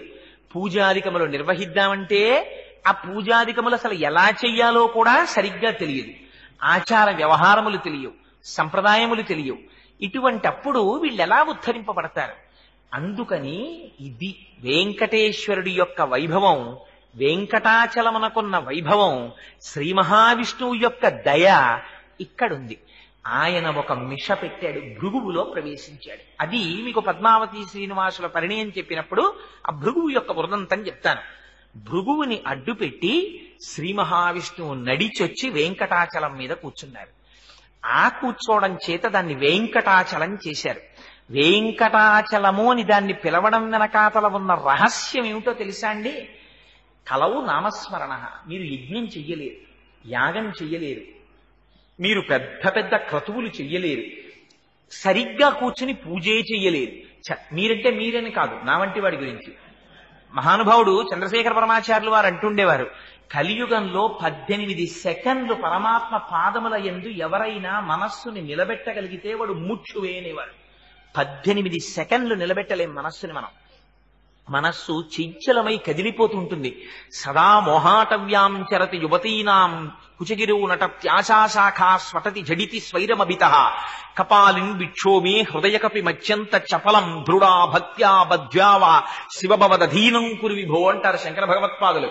స్వామి అస్సలు నిలకడలేదు, కొమ్మ మించి కొమ్మ, కొమ్మ మించి కొమ్మ, కొమ్మ మించి కొమ్మ దూకేస్తోంది. ఇది కోతెనబడేటటువంటి మనస్సు. తమకంబొప్ప పరంగనాజరుల పరద్రవ్యంబుల నృత్యులింగ మహోద్యోగము చేయునెం మనము దానింపట్టి వైరాగ్య పాశంబులన్ కట్టి బిగించి మీ చరణస్తంభంబులన్ కట్టివైచి ముదంబెన్నడు కల్గజేయగదవో శ్రీకాళహస్తీశ్వర అంటారు. స్వామి ఎప్పుడు చూసినా ఎక్కడ దొంగతనం చేద్దాం, ఏ స్త్రీని చూద్దాం, ఎవరింట్లోకి ఎడదాం, ఈ తాపత్రయమే తప్ప నీ పాదముల యందు చేరట్లేదయ్యా, భక్తనే పాశాలేసి కట్టేవయ్యా అంటారు. రోషీరోజు కామినీ జనుల తారుణ్యోరు సౌఖ్యంబులన్ బాషీబాయుతు పుత్రమిత్రధన సంపద్భ్రాంతి వాంఛాలతల్ కోశీ కోయదు నామనంబకట నీకున్ ప్రీతిగా సక్రియల్ చేసి చేయదు దీని త్రుళ్ళడచవే శ్రీకాళహస్తీశ్వర అంటారు. చేసినట్టుంటుంది, జారిపోతుంది. స్తోత్రం చేసినట్టుంటుంది, జారిపోతుంది. భక్తితో నడిచినట్టుంటుంది, జారిపోతుంది. తప్ప సర్వేశ్వరుడి పాద పంజరములోకై ప్రవేశించదు. తండ్రి నీ పాద పంజరములో ప్రవేశపెట్టి నన్ను రక్షించంటారు. అదిగో ఇది మహానుభావుడు మన యందు కృప కలిగిన వాడు కనుక ఆయనే నడిచొచ్చారు. నడిచొచ్చి 10 హుండీలు పెడితే బాగుండదా? ఈ 10 హుండీలు పెట్టకూడదా? పెట్టరు. అక్కడే హుండీ యంత్రం ఉంది కింద, అది లాగుతుంటుంది. ఎందుకంత డబ్బు వేయించుకోవడం వెంకటాచలపతి? ఎందుకు వెంకటేశ్వర స్వామి తలనీలాలు పుచ్చుకోవడం ఎందుకు? మంది సృష్టించిన వాడికి మన వెంట్రుకలు తక్కువయ్యాయా? పట్టుకెళ్ళి ఈ తలనీలాలు పుచ్చుకోవడం ఎందుకు? ఆయన తలనీలాలు పుచ్చుకోవడం వెనకాతల ధనాకర్షణ యంత్రము శ్రీచక్రము ఉన్నటువంటి దాని మీద ఆ హుండీ పెట్టడం వెనకాతల రహస్యం ఉంది. అహంకారమును తీసి పుణ్యమును ఇస్తారు ఆయన, పాపమును తీస్తారు. ఆ పాపము వెంట్రుకలను ఆశ్రయించి ఉంటుంది. అందుకని వెంట్రుకలను తీస్తారు. మనకి చొక్కాకి గుండీలన్నా పెట్టుకోడు, చొక్కాకి చిరుగుందేమోనన్నా చూసుకోడు. కానీ వీధిలోకి వస్తుంటే తలకాయ మాత్రం చాలా జాగ్రత్తగా దువ్వుకుంటాడు. అన్నింటికన్నా మనిషి జీవితంలో బెంగ పెట్టుకునేది ఏమిటంటే, అయ్యో నాకు 60 ఏళ్ళు వచ్చేసాయి, నాకు 70 ఏళ్ళు వచ్చేసాయి, ఇప్పటికి నాకు సంధ్యావందనం చెయ్యడం రాదని బెంగ పెట్టుకునేవాడు ఉండడు. ఇప్పటి వరకు నేను శ్రీశైలం వెళ్ళలేదు, తిరుమల వెళ్ళలేదు, స్వామికి ఒక్క సేవ చెయ్యలేదని బెంగ పెట్టుకునేవాడు ఉండడు. దిక్కుమాల జుత్తు తెల్లబడిపోతోందని బెంగ పెట్టేసుకుంటాం. అందుకని ఆ జుత్తు తీసుకుంటాడు ఆయన. జుత్తు ఏమిటో తెలుసా అండి? అహంకార మమకారములను చూపిస్తుంది. అందుకని ఈ శిరస్సు పట్టుకెళ్ళి ఇలా ఉంచేస్తాం. ఉంచేస్తే అహంకారాన్ని, పాపరాశిని తీసేస్తారు. వెంట్రుకలని ఆశ్రయించి ఉంటాయి కాబట్టి పాపాలు, తలనీలాలు తీసుకుంటాడు ఆయన. తీసుకుని మనకేమిస్తాడు? పనికి మాలిన వెంట్రుకలు ఆయన బుచ్చుకొని ఆ రూపంతో పాపరాశిని తీసేస్తాడు. అందుకని తలనీలాలు పుచ్చుకుంటాడు. మరి డబ్బులు ఇచ్చుకోవడం ఎందుకు? అందుకే మీరు చూడండి, వెంకటాచల క్షేత్రంలో 5 రూపాయలు వేద్దామని వెళ్ళిన వాడు 10 రూపాయలు వేసేసి వచ్చేస్తాడు. నిజంగా ఎక్కడి నుంచి వస్తుందో తెలియదు. అక్కడికి వెళ్ళిన తర్వాత మీరు ఎప్పుడైనా వెంకటాచల క్షేత్రంలో అర్చనానంతర దర్శనము టిక్కెట్లు అమ్మకుండా మిగిలిపోయినవి అని కౌంటర్ పెట్టి ఏమీ పని లేకుండా అక్కడ కూర్చున్నామండి మీరు చూశారా? 1,00,000 రూపాయలు ఉదయాస్తమాన సేవ అన్నారనుకోండి, రేపటికి అయిపోతాయి టికెట్లు. 5 లక్షలు సేవ అయిపోతాయి టికెట్లు. 10,000 అయిపోతాయి, 5,000 అయిపోతాయి. ఒకసారి కొండ మీదకి వెళ్ళారా లాగేస్తాడు ఆయన. ఎందుకైనా ఆయనకి డబ్బు లేక కాదు, శ్రీ ఆయన సొత్తు, ఆయన లక్ష్మీనాథుడు, ఆయన శ్రీనివాసుడు. ఆయనకి చేత కాక కాదు, మనకిచ్చేవాడు ఆయన, మనని రక్షించేవాడు ఆయన. మన దగ్గర పుచ్చుకోవడం దేని కొరకు? నువ్వు పుట్టి ఒక్కనాడు ఒక యజ్ఞం చెయ్యలేదు, నువ్వొక్క యాగం చెయ్యలేదు, ఒక్కనాడు పీటల మీద కూర్చుని ఒక గొప్ప క్రతువు నువ్వు ఆచరించలేదు. నీకు చేసిన పాపాలో కొండలు పెరిగిపోయినట్టు పెరిగిపోతున్నాయి. అయ్యయ్యో ఎంత బాధపడిపోతావోరా ఈ వీటి చేతని. అనంత ఫలితాన్ని ఇస్తానని ప్రతిజ్ఞ చేశాడు ఆయన. 1 రూపాయి తెచ్చిన హుండీలో వేశాడా, యజ్ఞం చేసిన ఫలితం ఇచ్చేస్తాను. శక్తి కొలది ఒక్క సుప్రభాతం టికెట్ కొనుక్కుని వచ్చి గుమ్మం ముందు నించున్నాడా. అందుకే దాని పేరు ఇంకొక పేరు కాదండి, దాని పేరు వైకుంఠమే. మీరు వెళ్ళి వైకుంఠంలో నిలబడినట్టు వైకుంఠంలో ఎవరు నిలబడతారు? తెల్లవారి లేస్తే విశ్వామిత్రాది మహర్షులు వెళ్ళి నిలబడతారు. నిలబడి వశిష్ఠుడు, విశ్వామిత్రుడు, అంగిరసుడు, కాత్యాయనుడు, గౌతముడు మొదలైన మహర్షులందరూ 2 పక్కలా నిలబడి, నిజంగా స్వామి నిద్రపోతారా? స్వామి నిద్రపోతే మన్ని చూసేవాడెవడు? స్వామికి నిద్ర ఉండదు. కానీ నిద్రపోయినట్టు నటించి భాగవతంలో దశమస్కంధంలో ఈ రహస్యాన్ని బయటపెట్టారు. చిన్ని కృష్ణుడికి నిద్ర చేత కాదు. ఎందుకని? ఆయన కృష్ణుడు నిరతిశయ ఆనంద స్వరూపుడైన ఆయన కృష్ణావతారంలోకి వచ్చిన తర్వాత ఆయనకి నిద్రపోవడం అలవాట్లేదు. ఆయన కళ్ళు తెరుచుకుని ఉండేవారు ఉయ్యాల్లో. ఉంటే పాపం ఈ గోపకాంతలు జోజో కమలదలేక్షణ జోజో మృగరాజ మధ్య జోజో కృష్ణ జోజో పల్లవక రపద జోజో పూర్ణేందు వదన జోజో ఎన్నచున్ ఉయ్యాలు ఊపేవారు. ఇలాగే కళ్ళు తెరిచి ఉండేవాడు పత్తికాయలాగా. ఆయనకి నిద్రపోవడం అలవాట్లేదు. ఆయన నిద్ర తామసికమైన నిద్ర కాదు, అది యోగ నిద్ర. లోకములను మరింతగా కాపాడతాడు ఆయన సమయంలో. అందుకని అలా పత్తికాయల్లా కళ్ళు తెరుచుకున్న కృష్ణుణ్ణి చూసి పిల్లవాడు నిద్రపోవట్లేదనుకుని ఆ గోపకాంతలందరూ పక్కకి తిరగేసేసి పాపం ఆ వీపు మీద జోకొట్టేస్తుండేవారట. అంతకు ముందు అన్నాడు, ఆ వీపు మీద అంత దెబ్బ తిన్నవాడు కాడాయన. వీళ్ళు జోకొడుతుండేవారు. చూశాట, ఓహో లోకములు నిదురపోవక తా నిదురింపని శుభగుడు ముదితల్ జోకొట్టిపాడ నిదురన్ గైకొనులీల కను తెరవకయుండెన్ అంటారు పోతన గారు. వాళ్ళందరూ వచ్చి జోకొట్టేస్తుంటే, ఓహో వీళ్ళకి ఈ లోకంలో నిద్రపోవడం అలవాటు ఉంది, వాళ్ళు కన్ను మూసుకు పడుకుంటారు.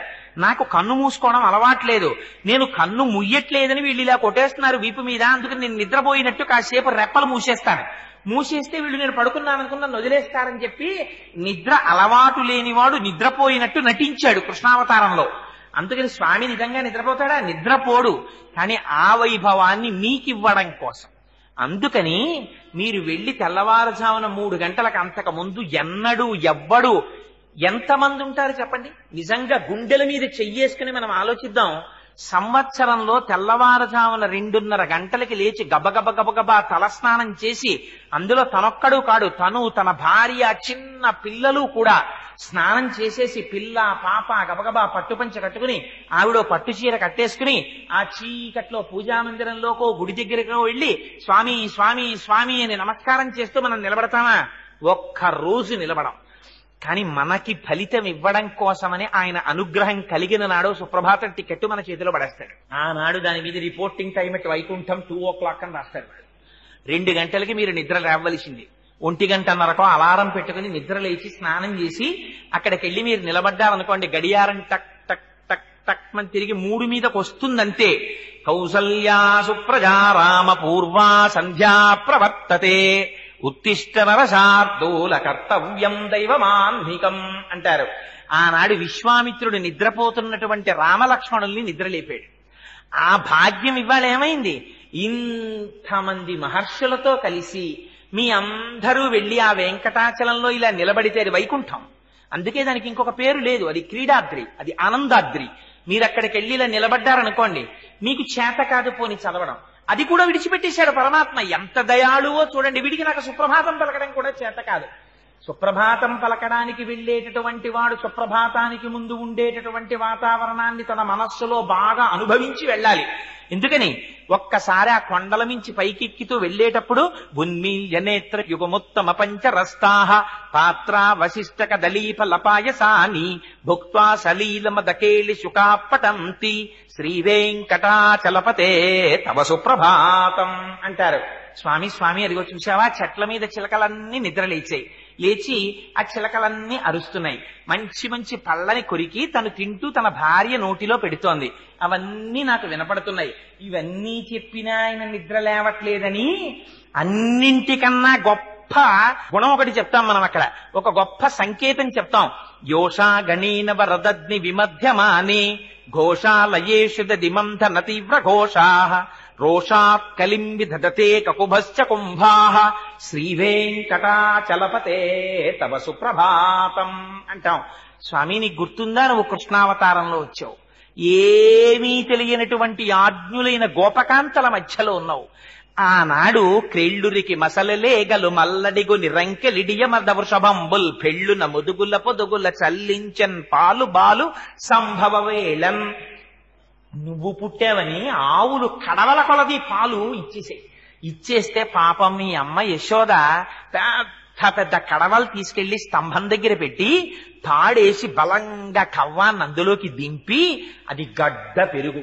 అమ్మ చేతికి ఇక్కడి నుంచి ఇక్కడి వరకు గాజులు వేసుకుని తల నిండా పువ్వులెట్టుకుని ఆ కొంగు తీసి గట్టిగా దోపుకుని కొంచెం ఆ చీర తీసి పైకి పెట్టుకుని ఆ కవ్వం తాడు పట్టుకుని కవ్వాన్ని తిప్పుతుంటే గట్టి పెరిగేమో తిరగకుండా కవ్వాన్ని పట్టుకుంటుంటే తిరగాలని బలంగా కవ్వం తిరుగుతుంటే ఆ తిప్పడంలో అలసట పొందినటువంటి మీ అమ్మ అయినటువంటి యశోదాదేవి చేతుల గాజులు గల్లుమని మోగుతుంటే మీ అమ్మ అటు ఇటు కదులుతున్నప్పుడు ఆవిడ కొప్పు మించి వచ్చేటటువంటి పూల మీద సౌరభం బయటికి వస్తుంటే మీ అమ్మ నిన్ను తలుచుకుని పొంగిపోతూ నీ మీద పాటలు పాడుతుంటే ఆనాడు ఆ కవ్వం తిరగకుండా పెరుగు గట్టిగా పట్టుకుంటుంటే కొండకి కవ్వానికి దెబ్బలాటొచ్చిందా అన్నట్టు చర్ర చెస్ అని చప్పుడు వచ్చింది. వినపట్టల్లా లోపల పడుకున్నావు, కృష్ణావతారంలో అంత అల్లరి చేశావే, బయటికి వచ్చి నిలబడి ఇంత పిలుస్తున్నావే తండ్రి బయటికి రా అంటాం. అంటే అప్పుడు ఏం చేస్తాడు ఆయన? పొంగిపోయి ఒక్కసారి అయ్యో రాత్రి అమ్మవారితో కలిసి పడుకున్నప్పుడు అమ్మవారి వక్షోజములకు ఉన్నటువంటి కుంకుమ రేఖలు తన వక్షస్థలానికి అంటుకున్నాయి, ఇలా నేను కనపడకూడదని కూడా చూసుకోకుండా ఒక్కసారి గబగబా బయటికి వచ్చేస్తాట సంతోషంతో. వచ్చేస్తే పైన కప్పుకున్నటువంటి ఉత్తరీయం జారి పడిపోతుంది. ఇది దర్శనం చెయ్యమని చేయిస్తారు, అందుకు సుప్రభాతం. ఇది చేస్తే అదిగో ఆ ఉత్తరీయం జారిపోతుంటే అప్పుడు ఆయన యొక్క నల్లని శరీరం మీద అమ్మవారి యొక్క కుచములకు అద్దుకున్నటువంటి ఎర్రని కస్తూరి రేఖలతో కూడినటువంటి నీ వక్షస్థలం నాకు దర్శనం అయిపోతోంది తండ్రి, నీకు దృష్టి దోషం తగులుతుందేమో, కప్పేయి ఉత్తరీయంతో కప్పేయి. విజయీ భవ వెంకట శైలపతే సచతుర్ముఖ షణ్ముఖ పంచముఖ ప్రముతాకిల దైవత మౌళిమణే శరణాగత వత్సల సారనిదే పరిపాలయ మాం వృష శైలపతే అని స్తోత్రం చేస్తాం.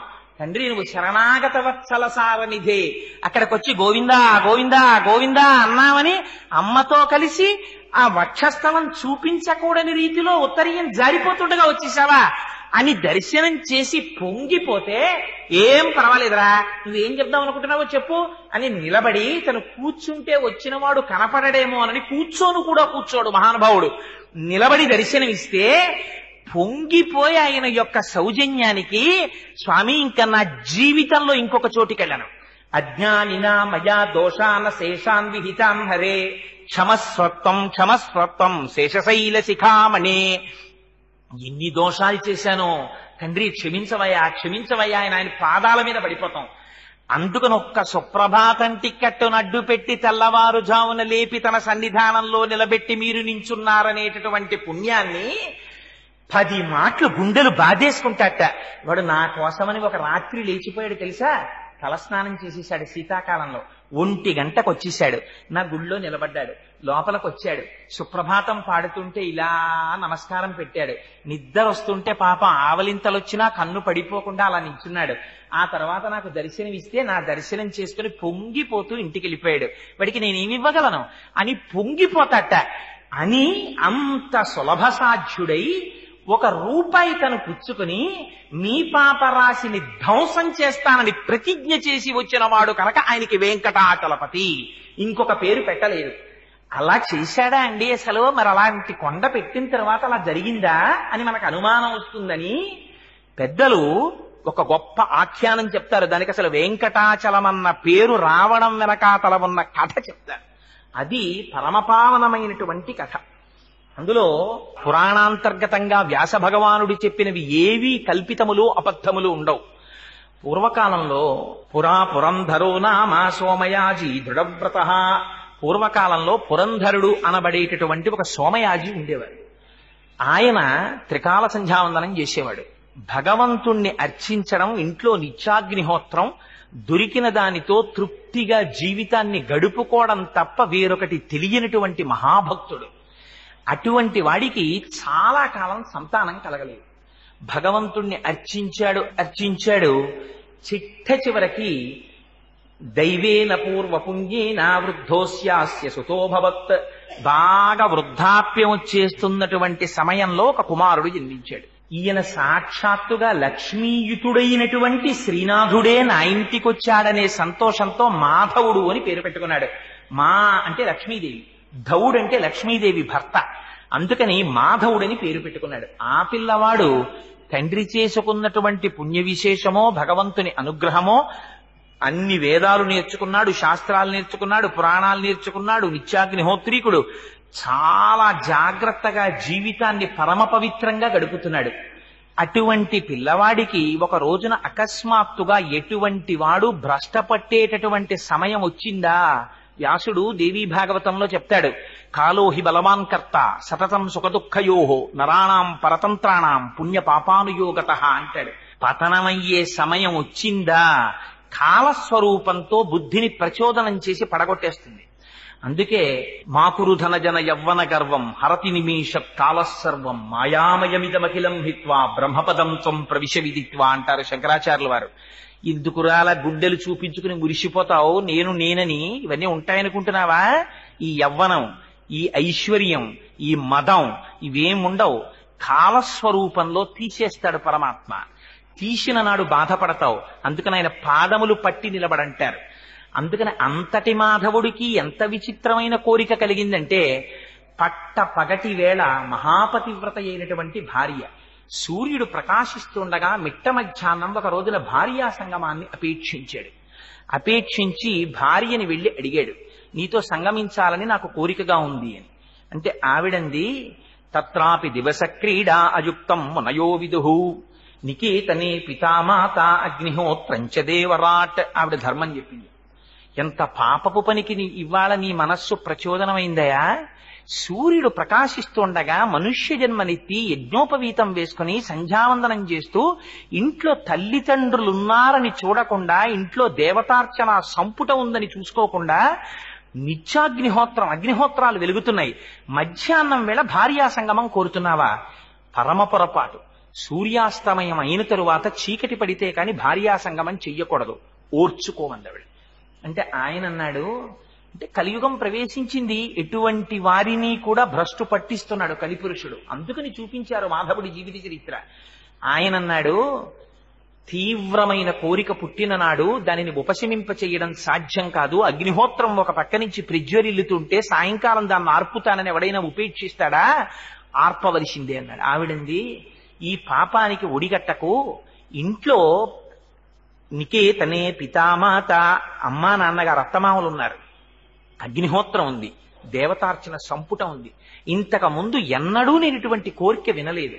కనీసం ఈ పాపం నువ్వు చేసేటప్పుడు నేను ఇంటి నుంచి బయటకు వెళ్ళిపోతాను, నీళ్లు తేవడం అనేటటువంటి మిష పెట్టుకుని నదీ తీరానికి వెడతాను, నువ్వు నదీ తీరానికి రా. ఈయన భార్య వెనకాతల నదీ తీరానికి బయలుదేరాడు. ఎటువంటి వాణ్ణి కూడా పడగొట్టగలిగినటువంటి కలిపురుషుని యొక్క శక్తి చేత ఎంత చిత్రం జరిగిందంటే, ఆయన తన భార్య వెంట వెడుతుండగా భార్య ముందు నడిచి వెళ్లి నీళ్లు పట్టుకుని వెనక్కి తిరిగి వచ్చేస్తోంది. ఈయనన్నాడు, నేను లోపల ధర్మ విచారణ చేశాను, నా మనస్సు తప్పుత్రోవ పట్టింది, నేను నదీ స్నానం చేసి సంధ్యావందనం చేసి వస్తాను, నువ్వు ఇంటికి వెళ్ళిపో అన్నాడు. అంటే ఆవిడ నమ్మింది, ఇంటికి వెళ్ళిపోయింది. ఈయన అక్కడ కళ్ళు తాగుతూ కూర్చున్నటువంటి సాక్షాత్తుగా యమధర్మరాజు గారి సోదర అన్నట్టుగా ఉన్నటువంటి బొగ్గు లాంటి ఒక వనితని చూశాడు. ఆవిడ పేరు కుంతల. ఆవిడ అప్పుడే గోమాంసం తిని కళ్ళు తాగుతోంది. ఆవిడ్ని చూసి అగ్నిహోత్రం వెలిగినట్టు వెలిగిపోతున్నాడు తేజస్సు చేత. ఆవిడ దగ్గరికి వెళ్ళి, నాకు నీతో సంగమించాలని కోరిక కలిగిందని అడిగాడు. కలిపురుషుడి యొక్క ప్రభావం ఎలా భ్రష్టు పట్టిస్తుందో చూడండి. అంటే ఆవిడంది, నువ్వు త్రికాల సంధ్యావందనం చేసే బ్రాహ్మణుడవు, నీకు ఒంటి మీద యజ్ఞోపవీతం ఉంది, నీ ఇంట్లో నిత్యాగ్నిహోత్రం ఉంది, నువ్వు నీ తండ్రి మీ ఇద్దరి పేర్లు చెప్తే ఈ ఊరంతా లేచి నిలబడుతుంది. అటువంటి వాడివి నేను ఇప్పుడే గోవుని సంహరించి దాని మాంసం తిన్నాను, నేను కళ్ళు తాగుతున్నాను, నా లోపల నుంచి పరమ భయంకరమైన దుర్వాసన వస్తుంది, మేము అసలు స్నానం చెయ్యం చాలా రోజుల పాటు, అనిత్యమైనటువంటి ఇటువంటి శరీరంతో నీ శరీరాన్ని కలుపుతానని కోరుతున్నావా? నా మాట విను, నీకు ఇటువంటి కోరిక తగలదు, తిరిగి వెనక్కి వెళ్ళిపోమని. అంటే ఎంత దుర్మార్గమైన పని చేశాడంటే, ఆ రోజున ఆ బ్రాహ్మణుడు మిట్ట మధ్యాహ్నం వేళ కళ్ళు తాగి ఉన్నటువంటి కుంతల అన్న స్త్రీని బలాత్కారముగా అనుభవించాడు బ్రాహ్మణుడై. ఇది కలిపురుషుడి యొక్క ప్రభావం. ఇంకా ఇంతకన్నా ఎవరు భ్రష్టు పట్టింపబడరు కనుక. పట్టిస్తే ఆవిడంది ఎంత అసహ్యం వేసిందంటే, త్వజయజ్ఞోపవీతంతే ముండగిత్వా శిరస్తథ అబ్రాహ్మణ్యముపాగమ్య భక్ష గోమాంసముత్తమం అంది. ఇటువంటి దౌర్భాగ్యపు పని చేసి నీ ఒంటి మీద యజ్ఞోపవీతం వేసుకు తిరుగుతున్నావా? నీకు సిగ్గు లేకపోతే నాకు సిగ్గుండద్దు. నాతో కలిసి సంగమించావు కనుక యజ్ఞోపవీతం తీసి అవతల పారాయి, తీసి విసిరిశాడు. ముండగిత్వా శిరస్తథ, శిఖ లేకుండా శిరస్సంతా గుండు చేయించేసుకున్నాడు. భక్ష గోమాంసముత్తమం, ఆవు మాంసం తినండి. ఒక ఆవును చంపేశా, మాంసం తినేశాడు. కళ్ళు తాగేశాడు. నువ్వు తప్ప నాకు ఈ ప్రపంచంలో ఏదీ అక్కర్లేదన్నాడు. వింటల్లా మనం? ఇంతే కలి యొక్క ప్రభావం అంటే. చూపించారు దీన్ని. ద్వాపర యుగం పూర్తి అయ్యేసరికే ఎంత భ్రష్టు పట్టేస్తుందో చూపించారు. అంటే ఆయన చాలా సంతోషపడిపోయాడు. నిజంగా ఆవిడిది ఎంత సంస్కార బలమో. ఆవిడంది, పరస్త్రీ సంగ దోషేన బహంతి బహవోగతాహ. ఇంతకు ముందు ఇలా పరస్త్రీ సంగమాన్ని కోరుకున్నటువంటి ఎందరో మహాపురుషులైన వాళ్ళు కూడా నశించిపోయారు. నువ్వేదో చాలా గొప్పవాణ్ణి అనుకుంటున్నావు, నువ్వు కూడా నశించిపోతున్న వారి జాబితాలో నీ పేరు పడిందండి. ఆయన వినలేదు, ఆవిడితో కలిసి తిరిగాడు. నీకన్న సౌందర్య రాశి నాకు ప్రపంచంలో ఎక్కడ దొరుకుతుందని ఆమెతోనే జీవితాన్ని గడిపాడు. చిత్రం ఏమంటే, ఒకనాడు కాలము మృత్యుస్వరూపంగా వచ్చి ఆవిడ్ని కబళించింది. ఆవిడ మరణించింది. కుంతల మరణించిందని తాను పరివేదన చెంది ఊరు విడిచిపెట్టి పిచ్చివాళ్ళ అడవిని బట్టి తిరిగాడు. తన భార్యని మర్చిపోయాడు, తన తండ్రిని మర్చిపోయాడు, తన తల్లిని మర్చిపోయాడు. బెంగ పెట్టుకుని తల్లి మరణించింది, తండ్రి మరణించాడు. ఉన్నదొక్కగానొక్క కుమారుడు, అంచేష్టి సంస్కారం చెయ్యలేదు, తద్దినం పెట్టలేదు. పెట్టకుండా తిరుగుతున్నాడు. భార్య అనాథయ్యి విలపిస్తూ ఇంటి పట్టు నుండిపోయింది. తను తిరుగుతున్నాడు. తినడానికి తిండి కూడా దొరకనటువంటి స్థితిలో పడిపోయి ఉన్నాడు ఒక రోజున. అటువంటి స్థితిలో ఉత్తర భారతదేశం నుంచి తిరుమల యాత్ర చెయ్యడం కోసమని ఒక రాజు తన బృందంతో వెళ్ళిపోతున్నాడు. ఆ రోజులలో తిరుమల క్షేత్రానికి కొండల మీదకి ఎవరు వెళ్లేవారు కాదు. అందుకే 4 దేవాలయాలు కింద కట్టారు. వెంకటేశ్వర స్వామి వారి దేవాలయాలు ఆ రోజుల్లో కొండ మీదకి వెళ్ళలేకపోయారని. ఎందుకంటే అంత భయంకరమైన దోమలు పాములు ఉండేవి, అప్పుడు విషక్రిములు ఉండేవి. ఆ చింత చెట్టు దగ్గరికి సంపంగి చెట్ల దగ్గరికి అసలు ఎవరు వెళ్లేవారు కాదుట. అదిగో అటువంటి స్థితిలో ఆ రాస పరివారంతో కలిసి తాను కూడా బయలుదేరి ఆ మాధవుడి అదృష్టం ఎక్కడ దొరికిందంటే తెలిసో తెలియకో తిరిగి వెంకటాచలం వైపుకి నడక మొదలెట్టాడు. వెంకటాచలానికి వెడుతున్నామన్నారు వాళ్ళు. వెంకటాచలమా పర్వతానికి నేను వస్తానన్నాడు. వాళ్ళతో బయలుదేరాడు. తాను బ్రాహ్మణుడయ్యుండి భుక్తశేషం తిన్నాడు. వాళ్ళు తినగా మిగిలిపోయిన విస్తళ్ళు పారేస్తే అందులోది తీసుకుని తాను తిన్నాడు. తిని వాళ్లతో పాటు వెళ్ళాడు. స్వామి అక్కడికి వెళ్ళిన తరువాత చిత్రం ఏమిటంటే వాళ్ళు కపిలతీర్థానికి వెళ్ళారు. కపిలతీర్థానికి వెళ్లి అసలు వెంకటాచలంలో వెంకటేశ్వర స్వామి వారి దర్శనం చెయ్యడానికి ముందు చెయ్యవలసినటువంటి పని ఇది. వెంకటాచల వైభవం మొట్టమొదట కపిలతీర్థాన్ని దర్శనం చెయ్యాలి. చేసి కపిలతీర్థంలో స్నానం చేసి అక్కడ ఉన్నటువంటి కపిలేశ్వర స్వామి వారి దర్శనం చేసి వీలైతే ఒక రాత్రి అక్కడ పడుకుని కొండెక్కాలి. ఎందుచేత ఈ మాట చెప్తున్నానంటే దీన్ని పురాణంలో ఎంత స్పష్టంగా మాట్లాడారంటే వెంకటేశ్వర స్వామి వారు ఎంతటి సనాతనులో క్రింద ఉన్నటువంటి లింగ స్వరూపాన్ని పొందినటువంటి ఈశ్వర స్వరూపం శివకేశవులని 2 ఉంటాయా? ఉన్నదొకటే. అది కూడా అంత సనాతనమైనటువంటి లింగం.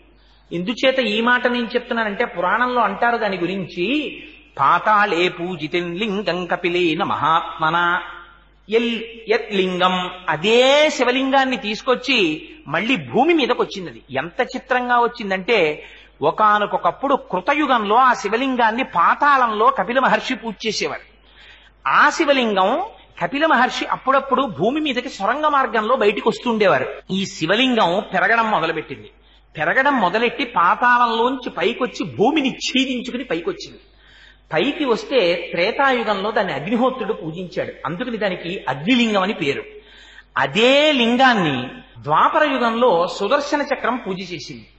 కలియుగంలో ఆ శివలింగం మరీ పెరిగిపోతుంటే అందుకే ఇప్పటికీ మీరు కపిలలింగాన్ని చూడండి, దీర్ఘచతురస్రాకారంలో పెద్ద లింగం ఉంటుంది, 3 అడుగులు ఎత్తు ఉంటుంది. అది ఆ లింగం ఇంకా పెరిగిపోతుంటే కామధేను వచ్చింది. అందుకే మీరు ఇప్పటికీ ఎప్పుడైనా కపిలలింగాన్ని దర్శనం చేస్తే స్పష్టంగా కనపడుతుంది. ఆ శివలింగం మీద కామధేనువు తన పాదాన్ని ఉంచి మా వర్ధస్య, ఇక నువ్వు పెరగకు అని అడిగి క్షీరధారలతో అభిషేకం చేసింది. 3 కన్నులు కనపడతాయి ఆ శివలింగానికి. సజ్జోజాత అఘోర తత్పురుష వామదేవ ఈశానములనేటటువంటి 5 ముఖాలతో ఉంటుంది. అటువంటి శివలింగం, ఆ శివలింగానికి అక్కడ ఉన్నటువంటి ఆ బిలానికి ఉన్నటువంటి గొప్పతనం, తద్బిలం కాపిలం తీర్థం సర్వపాప ప్రణాశనం. ఆయనతో పాటే శివలింగంతో పాటే భూమిలో కింద పాతాళలోకంలో ఉండేటటువంటి భోగవతి అనబడేటటువంటి గంగ యొక్క పాయ పైకి ప్రవహించింది. ప్రవహించి కపిల తీర్థం కింద ఏర్పడింది. అందులో ఒక రహస్యం ఉంది. నేను ఆ మధ్య కాలంలో ఒక చోట చదివాను. అక్కడ ఒక ఆయన దాని గురించి తెలుసుకుని, మీకు అర్జెంటుగా బైపాస్ సర్జరీ చెయ్యాలి, మీరు బ్రతకరు అని డాక్టర్ల చేత చెప్పబడినటువంటి వ్యక్తి అనుకోకుండా కార్తీక మాసంలో సోమవారం నాడు మధ్యాహ్నం ఆ కపిల క్షేత్రంలో పైనుంచి పడేటటువంటి జలధార కింద స్నానం చేసి ఆపరేషన్ చేయించుకోవడం కోసమని మళ్ళీ వెళ్ళారు. మళ్ళీ ఆయనకి ఈసీజీ తీసి ఎక్స్రే తీస్తే ఆయనకు అసలు ఏ బ్లాక్ లేదు, మేమేమైనా పొరపాటు పడ్డామా, మీకు ఆపరేషన్ చేయాలని మీకు ఎలా చెప్పాము అని డాక్టర్లు తిప్పి పంపించారు. ఎంత చిత్రం అంటే దాని గురించి పురాణంలో ఒక ప్రమాణవాక్యం ఉంది. ఇప్పటికీ ఏం చెప్తారంటే కార్తీక మాసంలో అది ఎంత గొప్ప విశేషం అంటే 3 లోకములలో ఉండేటటువంటి సమస్త పుణ్యతీర్థములు కూడా త్రైలోక్యే సర్వతీర్థాని కార్తీకే మాసి పర్వణి, కార్తీక మాసంలో వచ్చేటటువంటి సోమవారం నాడు, శనివారం నాడు, ఏకాదశి, అమావాస్య, పౌర్ణమి తిథులలో మధ్యాహ్నం వేళ మధ్యాహ్నే కాపిలే తీర్థే అక్కడికొచ్చి సాన్నిధ్యం యాంతి పార్వతి అని చెప్పారు పరమశివుడు. మిట్ట మధ్యాహ్నం వేళ 12 గంటల సమయంలో కార్తీక మాసంలో ఈ తిథులలో దశనాడిక, ఒక్క 10 నిమిషాల సేపు మాత్రం ఆ జలధారలలో సమస్త తీర్థములు ఆవహించుంటాయి. ఆ కపిల తీర్థంలో స్నానం చేస్తే ఒక గొప్ప శక్తి ఉంది. తల్లిదండ్రులకి తద్దినం పెట్టడం పొరపాటునో గ్రహచారం చేతో అజ్ఞానం చేతో మానేసినటువంటి వాళ్ళకి మళ్ళీ పితృదేవతానుగ్రహం కలుగుతుంది. వాళ్ళు పితృదేవతలకి కర్మ చేసినటువంటి వాళ్ళతో సమానం అవుతారు. అదిగో అంత శక్తి కలిగినటువంటి కపిల తీర్థంలో ఈ మాధవుడు తెలిసో తెలియకో స్నానం చేశాడు. స్నానం చెయ్యగానే ఆయన ఇంతకాలం తల్లిదండ్రులకి అంచేష్టి సంస్కారం చెయ్యకపోవడం చేత కలిగినటువంటి పాపము దహింపబడి పితృదేవతలు సంతోషించారు. ఆ రాత్రి ఆయన అక్కడ పడుకున్నాడు. పడుకునుండగా మహానుభావుడు శివుడి అనుగ్రహం కలిగితే విష్ణువు దగ్గరికి చేరుస్తాడు, విష్ణు అనుగ్రహం కలిగితే శివుడి దగ్గరికి చేరుస్తాడు. ఉన్నది ఒకటే స్వరూపం కదా. అందుకనే కపిల తీర్థంలో ఉండేటటువంటి శివలింగానికి ఒక గొప్పతనం ఉంది. ఆశ్వీజ మాసంలో వచ్చేటటువంటి పూర్ణిమా తిథి నాడు కపిలేశ్వర క్షేత్రంలో 250 కిలోల బియ్యాన్ని అన్నం వండుతారు. మీరు ఇప్పటికీ కావాలంటే వెళ్ళి చూడొచ్చు. 250 కిలోల బియ్యాన్ని అన్నం వండి ఆ అన్నాభిషేకం అని అన్నంతో అభిషేకం చేస్తారు శివలింగానికి. చేసి దాని మీద మళ్ళీ ఓ శివలింగం కడతారు. కట్టి పొట్లకాయలు, గుమ్మడికాయలు, వంకాయలు ఇవన్నీ ఉప్పు కారాలు వెయ్యకుండా నీటిలో ఉడికించి తీసి శివలింగం మీద త్రిశూలంగా ఢమరుకగా వీటన్నింటినీ అలంకారం చేస్తారు. సాయంకాలం అయిన తరువాత పైన పెట్టిన శివలింగాన్ని ఉద్వాసన చేసి తీసుకొచ్చి నీటిలో కలిపేస్తారు. కపిల తీర్థంలో అన్నస్వరూపంతో అభిషేకం చేయబడినటువంటి ఆ అన్నాన్ని తీసి కూరలతోటి పులుసుతోటి కలిపి తీసుకొచ్చి ఆ ప్రసాదాన్ని భక్తులకు ఇస్తారు. ఆశ్వీయుజ శుద్ధ పౌర్ణమి నాడు కపిల తీర్థంలో అన్నాభిషేకం చేయబడిన ప్రసాదం తిన్నవాడికి ఎంత భయంకరమైన గ్రహదోషం ఉండనివ్వండి, అంత గొప్ప శక్తి కపిలలింగానికి చేయబడినటువంటి అన్నాభిషేకానికి ఉంది. మళ్ళీ అంత శక్తి ఎక్కడుందో తెలుసా అండి? పుష్యమాసంలో పౌర్ణమి ముందు వచ్చేటటువంటి శుక్రవారం నాడు ఆ కపిలేశ్వర స్వామి వారి యొక్క శక్తి స్వరూపమైన కామాక్షి అమ్మవారికి అంత అలంకారం తీసేసి చీర కూడా చందనంతో కట్టేస్తారు. గంధంతో చీర కట్టేస్తారు, గంధంతో అంచులు పెడతారు, గంధంతో జాకెట్ వేస్తారు, గంధంతోటే అలంకారం అంతా చేసేస్తారు. అమ్మవారిని అలా దర్శనం చేస్తే సమస్త పాపములు నశిస్తాయి. అంత గొప్ప క్షేత్రం కపిలతీర్థ క్షేత్రం. కపిలతీర్థం ఎంత గొప్ప క్షేత్రమో మీకు ఒక్క మాటలో చెప్పాలంటే, రాజేంద్ర చోళుడికి కలలోకి వచ్చారు స్వామివారు. కలలోకి వచ్చి ఇక్కడ సోమస్కంధమూర్తి ప్రతిష్ఠ చెయ్యమన్నారు. మీకు ఒక్క కపిలతీర్థంలోనే సోమస్కందుడు దర్శనమిస్తాడు. సా ఉమా స్కంధ ఒకే పీఠం మీద పరమేశ్వరుడు కూర్చుంటాడు, పార్వతీదేవి కూర్చుంటుంది. ఇంత బ్రహ్మణ్య జ్ఞానము కలిగినటువంటి సుబ్రహ్మణ్యుడు ఆడుకుంటూ పిల్లవాడిలా కాళ్ళు చేతులు పైకెత్తి ఆడుకుంటూ కనపడతాడు. ఒక పీఠం మీద ఉంటారు. అలా ఉంటే దాన్ని సోమస్కంధమూర్తి అంటారు. అక్కడ ఉన్న కాలభైరవుడు సంతాన రక్షక కాలభైరవుడని పేరు. పిల్లలకి ఏదైనా అనారోగ్యం వస్తే కపిలతీర్థంలో కాలభైరవుణ్ణి దర్శనం చేస్తారు. దర్శనం చేసి దేవరాజ సేవ్యమాన పావనాంగ్రి పంకజం వ్యాలయజ్ఞ సూత్ర బిందు శేఖరం కృపాకరం నారదాది యోగి బృంద వందితం దిగంబరం కాశికాపురాధినాథ కాలభైరవం భజేత్తని ఆయన్ని ఒక్కసారి తలుచుకుంటే చాలు. కపిలతీర్థంలో ఉన్న కాలభైరవుణ్ణి అర్ధరాత్రి వేళ ఎప్పుడైనా ప్రమాదకరమైన సమయంలో ఒక్కడు బయటికెళ్లేటప్పుడు కపిలేశ్వర కాలభైరవా అని తలుచుకుని బయటికెడితే వాడికి విషక్రిముల వలన కాని దారి దొంగల వలన కాని భయం కలగకుండా స్వామి రక్షణ వహిస్తాడు. సోమస్కంధమూర్తి, సుబ్రహ్మణ్యుడు, నాగులపట్టి, కాలభైరవుడు, అమ్మవారు, అయ్యవారు ఇన్ని వెలిసిన క్షేత్రం. పైగా అది కూడా స్వయంభూ. వెంకటేశ్వర స్వామి వారు ఎలా స్వయంభువో కపిలతీర్థంలో ఉన్నటువంటి కపిలేశ్వరుడు కూడా స్వయంభూ. ఆ లింగం కూడా మొదట్లో తెల్లగా ఉంటుంది, మధ్యలో పచ్చగా ఉంటుంది, పైన ఎర్రగా ఉంటుంది, 3 రంగులతో ఉంటుంది. అన్నిటికన్నా చాలా ఆశ్చర్యకరమైనటువంటి విశేషం, ఆ ఆలయంలో కూడా పక్కనే చండీశ్వరుడు కూడా ఉంటాడు. చిటికల చండీశ్వరుడిని ఆయన దగ్గరికి వెళ్లి మనం ఫలితాన్ని అపేక్షించి రావాలి. శివలింగాలు స్వయంభూలింగాలను ఉంటాయి, దైవిక లింగాలను ఉంటాయి. మనకి విశాఖపట్నంలో బుర్రా కేవ్స్ లోకి వెడితే పైనుంచి నీటిధార కొండ పైనుంచి పడుతూ ఉంటుంది. పడితే నీటి చుక్క పడిన చోటల్లా శివలింగం పైకి లేస్తూ ఉంటుంది. అలా నీటి చుక్క పడినప్పుడల్లా పెరిగి అంతంతెత్తు పైకి లేచిపోయిన శివలింగాలు ఉన్నాయి బుర్రా గుహల్లో. అలా దైవికంగా ఏర్పడిన లింగాలైతే వాటిని దైవీ లింగాలంటారు. దేవతలు ప్రతిష్ఠిస్తే దేవతాలింగములంటారు. అలా కాకుండా ఋషులు ప్రతిష్ఠిస్తే వాటిని ఆర్షలింగములు అంటారు. మనుష్యులు ప్రతిష్ఠ చేస్తే మానుషలింగములు అంటారు. రాక్షసులు ప్రతిష్ఠ చేస్తే రాక్షసలింగములు అంటారు. నదుల యొక్క పరివాహంలో కోత చేత ఏర్పడితే బాణలింగములు అంటారు. ఇది ఒకదానికన్నా ఒకటి శక్తివంతం. ఇంత శక్తివంతం స్వయంభూలింగం కపిలతీర్థంలో. అటువంటి కపిలతీర్థంలో ఆ కపిలేశ్వర స్వామి వారి సన్నిధానంలో ఉన్నటువంటి కపిలతీర్థంలో తెలిసో తెలియకో ఆ మాధవుడు స్నానం చేశాడు. స్నానం చేసి రాత్రి పడుకున్నాడు. పరమ గాఢాంధకారం. ఆ రోజుల్లో ఎవ్వరూ కొండ మీదకి నడిచి ఎక్కేవారు కాదు. అటువంటి సమయంలో అతనికి లోపల నుంచి ప్రచోదనం కలిగింది. ఏది ఏమైపోని ఎంత పొరపాటు చేశాన్రా, ఇది వెంకటాచలం అంటే. మీరు తెలిసి కాని తెలియక కాని ఒకసారి ఆ కొండ పాదాల దగ్గరికి వెళ్ళారా, అంతగా లాక్కుని పాపరాశిని ధ్వంసం చేస్తుంది.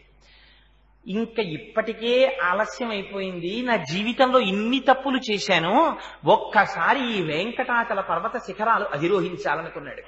ఇంకా రాస పరివారాన్ని నిద్రలేపలేదు, తనకొక్కడికి ప్రమాదం వస్తుందని ఆలోచించలేదు. ఒక్కడు లేచి వెళ్లిపోవడం మొదలెట్టాడు కొండ మీదకి. ఆ వెళ్లిపోవడంలో విచిత్రం ఎక్కడ జరిగిందంటే వెంకటాచల పర్వత శిఖరముల దాకా వెడుతున్నట్ట. అక్కడ వెంకటాచలంలో ఉండేటటువంటి చెట్లు, పుట్టలు, రాళ్ళు, చెరువులు, పక్షులు అందరూ కూడా శ్రీమన్నారాయణుడి గురించి తపస్సు చేసేటటువంటి మహాపురుషులందరూ అక్కడ ఉంటారు. అందుకే అనంతాళ్వార్లు భగవద్ రామానుజాచార్యుల వారిని కొండ మీదకి రమ్మని అడిగితే నేను ఎక్కడికైనా వస్తాను కానీ తిరుమల కొండ మీదకి మాత్రం నేను రానన్నారు. అదేమి గురువుగారు అలా అంటున్నారు? ఒక్కసారి కొండ మీదకి రమ్మని అడిగితే తిరుమల క్షేత్రం అంతా, కొండలంతా, అదంతా సాలగ్రామమయం, వాటిని నా పాదాలతో తాకను, నేను రానన్నారు. అంటే అలా కాదు, మీరు వచ్చి తీరవలసిందే అని పట్టుపట్టారు. పట్టుపడితే రామానుజులు కొండ ఎలా ఎక్కారో తెలుసా అండి? కింద శరీర శోధనం చేసి, శరీర శోధనం అంటే కాలకృత్యములను కింద తీర్చుకుని ఈ పాదములకి 2 తాళ్లు తీసుకుని తాళ్లు కట్టి ఈ 2 తాళ్లు భుజాల నుంచి వెనక్కి తిప్పి కంఠం వైపు నుంచి వెనక్కి వేసి ముడేసేసుకుని పొరపాటున కూడా పాదం వెనక్కి పడకుండా మోకాళ్ళు కొట్టుకుపోతుండగా ఆ మోకాళ్లతో డేకుతూ పర్వతం ఎక్కారు. ఎక్కి పైకెక్కి అక్కడ ఉండేటటువంటి ఆచారాల్ని, సంప్రదాయాల్ని, అక్కడ జరిగే పూజా విధానాన్ని వైఖానసులు అర్చన చెయ్యాలి కాబట్టి ఆయనేం వైఖానసుల జోలికి వెళ్ళలేదు. వైఖానసులే అర్చన చేసేటట్టుగా అక్కడ ఆచార సాంప్రదాయాలన్నింటినీ ఏర్పాటు చేసి తిరిగి వచ్చేస్తుంటే అనంతాళ్వార్లు అడిగారు, నాకు మీ విగ్రహం కావాలని. అప్పుడు రామానుజాచార్యులు వారి విగ్రహం చేయించి రామానుజులు కౌగిలించుకుని ఇచ్చారు. అందుకే మీకు భారతదేశంలో ఎక్కడ రామానుజుల మూర్తి అంత యవ్వనంలో ఉన్న మూర్తి తిరుమలలో ఉన్నది తప్ప ఇంకొకటి కనపడదు. అది ప్రతిష్ఠ చేయబడి ఉంటుంది భాష్యకారుల సన్నిధి అని. సరే, అందుచేత అంత పరమపావనమైన కొండ కనుక చిత్రం ఏమిటో తెలుసా అండి? మారు రూపాలలో ఉన్నటువంటి దేవతలు, ఋషులు వీళ్ళందరూ ముక్కులు మూసుకున్నారట మాధవుడు వస్తుంటే. ఆయన చేసిన పాపరాశి చేత ఆ పాపముల ఫలితము పైకి దుర్వాసన కింద కొడుతోంది. ఈయన వెంకటాచలం యొక్క కొండ మీదకి వచ్చాడు. రాగానే వెంకటాచలం మీద ఇలా పాదం పెట్టాడంతే. అందుకే దానికి ఇంకొక పేరు లేదు. తెలియక వెంకటేశ్వరుడు వెంకటేశ్వరుడు వెంకటాచలము అని దీర్ఘం తీసేస్తూ ఉంటారు. అసలు అందులో ఉన్న ఫలితం అంతా దీర్ఘంలోనే ఉంది. వేం కటతే వేం పాపం కటతే యస్మాత్ పాపదహన శక్తితః. వేం అంటే పాపం, కటతే అంటే తీసేయడం. ఏ కొండ మీద మీరు వెళ్లి కాలు పెట్టినంత మాత్రం చేత మీరు ఏ తపస్సు చేయకపోయినా అప్పటి వరకు మీ శరీరమునకు పట్టిన సమస్త పాప రాశి ధ్వంసము చేయబడుతుందో అటువంటి శక్తి కలిగిన కొండకి వెంకటాచలం అని పేరు. ఆ వెంకటాచలమిత్యేవా నామదేవ సదాజగుహు అన్నారు. అందుకని ఆ పర్వతానికి మేము ఇంకొక పేరు పెట్టలేదు, దాన్ని వెంకటాచలము అనే పిలిచాం. అంత శక్తిని ఇచ్చినవాడు ఆ పైన కూర్చున్నాడు కనుక ఆయన పేరు వెంకటేశ్వరుడు. వేం పాపమును కటతి తీయగలిగినటువంటి ఈశ్వరుడు, సర్వజగన్నియామకుడు లోపలున్నాడు. అంత శక్తి ఉన్నవాడు లోపలున్నాడని మీరు గుర్తుపట్టడానికే ఆలయం బయట శంఖనిధి, పద్మనిధి ఉంటారు. అంటే ఈ బ్రహ్మాండములో ఎంత ఐశ్వర్యం ఉందని మీరు ఊహించగలరో అంతటి ఐశ్వర్యము తన స్వాధీనమునందున్నవాడు. అందుకని రాజద్వారానికి అటు ఇటు శంఖనిధి పద్మనిధి ఒకేలా ఉండేటటువంటి మూర్తులు ఉంటాయి. సరే, అదిగో అటువంటి వెంకటాచలం కొండ మీదికి వెళ్ళగానే ఆయనకున్నటువంటి పాపరాశి ధ్వంసమైపోయి మళ్లీ యథాస్థితిని పొందాడు. పొందగానే చిత్రం ఏమిటంటే బ్రహ్మాది దేవతలు ప్రత్యక్షమయ్యారు. ప్రత్యక్షమై నువ్వింత తెగింపుతో ఈనాడు భయానికి వశుడువు కాకుండా వెంకటాచలం కొండ మీదకి వచ్చావు. అందుకే వెంకటాచలం కొండ ఎక్కడమే జీవితానికి అదృష్టం. తలనీలాలు ఇంకో చోట ఇవ్వకూడదా? తెలిసివ్వండి, తెలియకివ్వండి. ఆంధ్రదేశంలో 199 కుటుంబాలలో తలనీలాలు పుట్టు వెంట్రుకలు అని పుట్టగానే ఉన్న వెంట్రుకల్ని తీసుకెళ్లి వెంకటాచలంలో వదిలేస్తారు. మీరు చూడండి, పిల్లలు ఏడుస్తుంటారు. ఆ పిల్లాన్ని బలవంతంగా ఒళ్ళో కూర్చోపెట్టేసుకుంటే చక్కగా చిన్న ఆనపకాయని గీసేసినట్టు గీసేస్తారు వాళ్ళు. గీసేస్తే ఆ బోడిగుండుతో పిల్లలకో చిన్న తిలకం పెట్టి వాళ్ళకో గౌనేసో చిన్న ప్యాంటేసో తీసుకొస్తారు. ఎంత ముచ్చటగా ఉంటారో పిల్లలందరూ. ఇది ఎక్కడిదో తెలుసా అండి? అజ్ఞానం. అమ్మ కడుపులో తాను పడుకుని ఉన్నప్పుడు తలకిందులుగా పడుకుంటాడు. ఇది కపిల గీతలో చెప్పారు భాగవతంలో. తల కిందకుంటుంది, కాళ్ళు పైకుంటాయి. తలకిందులుగా అమ్మ కడుపులో పడుకుంటే అమ్మ తిన్న ఆహారంలోని బలమే నాభిగొట్టం ద్వారా తలలోకి రావాలి. అమ్మ ఒకనాడు జిహ్వచాపల్యంతో తాను తినకూడనటువంటి పదార్థాల్ని తింటుంది. తింటే ఆ వేడి వాతం తనలోకి ప్రసరిస్తాయి. గాఢాంధకారం, చర్మము, రక్తము, మాంసము, కొవ్వు, అస్థి, శుక్ల, మేధ అనబడేటటువంటి 7 ధాతువులు లోపల ఏర్పడతాయి. 2 కాళ్ళు, 2 చేతులు, 4, 5 శిరస్సు, 7 కంఠము, 6 కంఠము, 7 హృదయము, 8 ఉదరం అనేటటువంటి 8 భాగాలు ఏర్పడతాయి. వీటితో పాటుగా 2 కళ్ళు, 2 ముక్కులు, 2 చెవులు, 6 నోరు, 7 మలద్వారం, 8 మూత్రద్వారము, 9 రంధ్రములు వస్తాయి. ప్రాణ, అపాన, వ్యాన, ఉదాన, సమాన, నాగ, కూర్మ, కృకర, ధనంజయ, దేవదత్తములనేటటువంటి 10 వాయువులు లోపల ప్రవేశిస్తాయి. ఇన్ని లోపలికి ప్రవేశించిన తరువాత తను కాళ్ళు కదపడానికి ఉండదు, చేతులు కదపడానికి ఉండదు. అందుకే గర్భస్థ నరకం అంటారు. ఆనాడు ఒకరితో చెప్పుకోవడానికి ఉండదు. ఆ చీకట్లో పడి కొట్టుకుంటూ ఉంటాడు. రైలెక్కి కాస్త పొడుగ్గా ఉన్నవాడు కాళ్ళు కాపుకోవడానికి అవకాశం లేకపోతేనే తిమ్మిరెక్కిపోతుంది. అలాంటిది అమ్మ కడుపులో తిరగబడి అలా పడుకునుంటే ఆనాడు వీడు సర్వేశ్వరుణ్ణి ప్రార్థన చేస్తాడు. తండ్రి, ఇలా నువ్వు నాకు ఎన్ని జన్మలిచ్చావో, ఎన్ని ఉపాధులిచ్చావో. బయటికి వెళ్ళాను, మళ్ళీ సంసారం పట్టుకుంది. మళ్లీ సంసారంలో తిరిగాను. పునరపి జననం, పునరపి మరణం, పునరపి జనని జఠరేశయనం, జిహ సంసారే బహుదుస్తారే కృపయాపారే పాహిమురారి. మళ్లీ విడిచిపెట్టేశాను, మళ్లీ సంసారంలో ప్రవేశించేశాను. ఇంకొక్కసారి నన్ను బయటికి తోశావా, ఈసారి నీ పాదాలు పట్టుకుంటానంటాడు. అనగానే స్వామి ప్రసూతి వాయువై బయటికి తోస్తారు. అందుకే ప్రసవం అనే పేరు దానికి. ప్రసూతి వాయువై ఎంత జాగ్రత్తగా తోస్తాడో తెలుసా అండి మహానుభావుడు. తల బయటికి రావాలి, కాళ్ళు చివర బయటికి రావాలి. ఆ బయటికి వచ్చేటప్పుడు అమ్మకి దుఃఖం కలగ, అమ్మ మరణించకూడదు. అమ్మ మరణిస్తే శిశువు నిలబడడానికి ఆస్కారం ఉండదు. మరణ సదృశమైన వేదన కల్పించి అమ్మ కడుపులోంచి తాను పైకొస్తాడు. వస్తే పైకి రాగానే శఠమనే వాయువు పట్టేస్తుంది తలకాయ. పట్టేయగానే మరిచిపోతాడు. పూర్వజన్మ జ్ఞానం అంతా విస్మృతి పొందుతుంది. అందుకే మళ్లీ విడితే శఠారి పెట్టండి అంటారు. ఆ శఠమునకు అరి శఠారి. స్వామి పాదుకలు తల మీద పెట్టండి అంటారు. తను ఇక్కడికి ఎందుకు వచ్చాడో మళ్లీ జ్ఞాపకం వస్తుంది ఆ పాదుకలు పెట్టించుకుంటే. అందుకే గర్భాలయం లోపలికే తప్ప బయటికి ఎగ్జిట్ గేటు గర్భాలయం వెనక గోడలోంచి పెట్టరు. ఇలా విడితే పృష్ఠభాగం చూపించకుండా ఎలా వెళ్ళావో అలాగే వెనక్కి అడుగులు వేసుకుని బయటికి రా అంటారు. అంటే ఒకసారి వెళ్ళింది ఆయనలో చేరిపోవడానికే తప్ప ఆయన్ని దాటి వెళ్ళిపోవడానికి నీకు ఇంకేం లేదు. ఆయనలో కలవడమే జన్మ యొక్క సార్థకత. కానీ అది మరిచిపోయాడు. ఈ రహస్యం అమ్మ ఎక్కడ చెప్తుందో తెలుసా అండి? లతా మంగేష్కర్ అవనివ్వండి, ఎంఎస్ సుబ్బులక్ష్మి గారు అవనివ్వండి, లేకపోతే ఎంత పెద్ద విదుషీమణి అవనివ్వండి, ఎంత గాయని కానివ్వండి, అమ్మ పాడే జోలపాట అంటే ఒక్కటే జోలపాట. ఏమిటా జోలపాట? ఉయ్యాల్లో పడుకోబెడుతుంది, ఉయ్యాల ఊపుతుంది. పిల్లాన్ని తొట్లో పెట్టామనో అదొక పెద్ద సంబరం. తొట్లో పెట్టి ఊపుతారు. ఊపితే ఆ ఉయ్యాల అటు ఇటు ఊగుతుంది. ఊగితే అమ్మ అంటుంది, వీడు ఏడుపు మానేస్తాడు ఉయ్యాల్లో పట్టుకోగానే. అలా ఏడుపాపిన పిల్లాన్ని చూసి అళరా హాయి అంటుంది. ఓరి నీ అసాధ్యం కోలా, ఇది నీకు అలవాటు పడిపోయిందిరా, ఇక్కడ పుడతావు అక్కడ చస్తావు, ఏం ప్రయాణం చేశావు? గానుగెద్దెక్కినవాడు కాశీ వెళ్ళలేనట్టు ఉయ్యాల ఎక్కి ఊగినవాడు పొద్దున్నుంచి సాయంకాలం వరకు ప్రయాణంలోనే ఉన్నాడు, ఊగుతూనే ఉన్నాడు. ఎక్కడికి వెళ్ళాడు? ఎక్కడికి వెళ్ళలేదు, అక్కడే ఉన్నాడు ఉయ్యాల అయిపోతే. అలా నువ్వు ఇలా శరీరం తీసుకుని వస్తూనే ఉన్నావు, వెళ్ళిపోతూనే ఉన్నావు. నువ్వు ఒక్క మెట్టు ఎక్కింది లేదురా.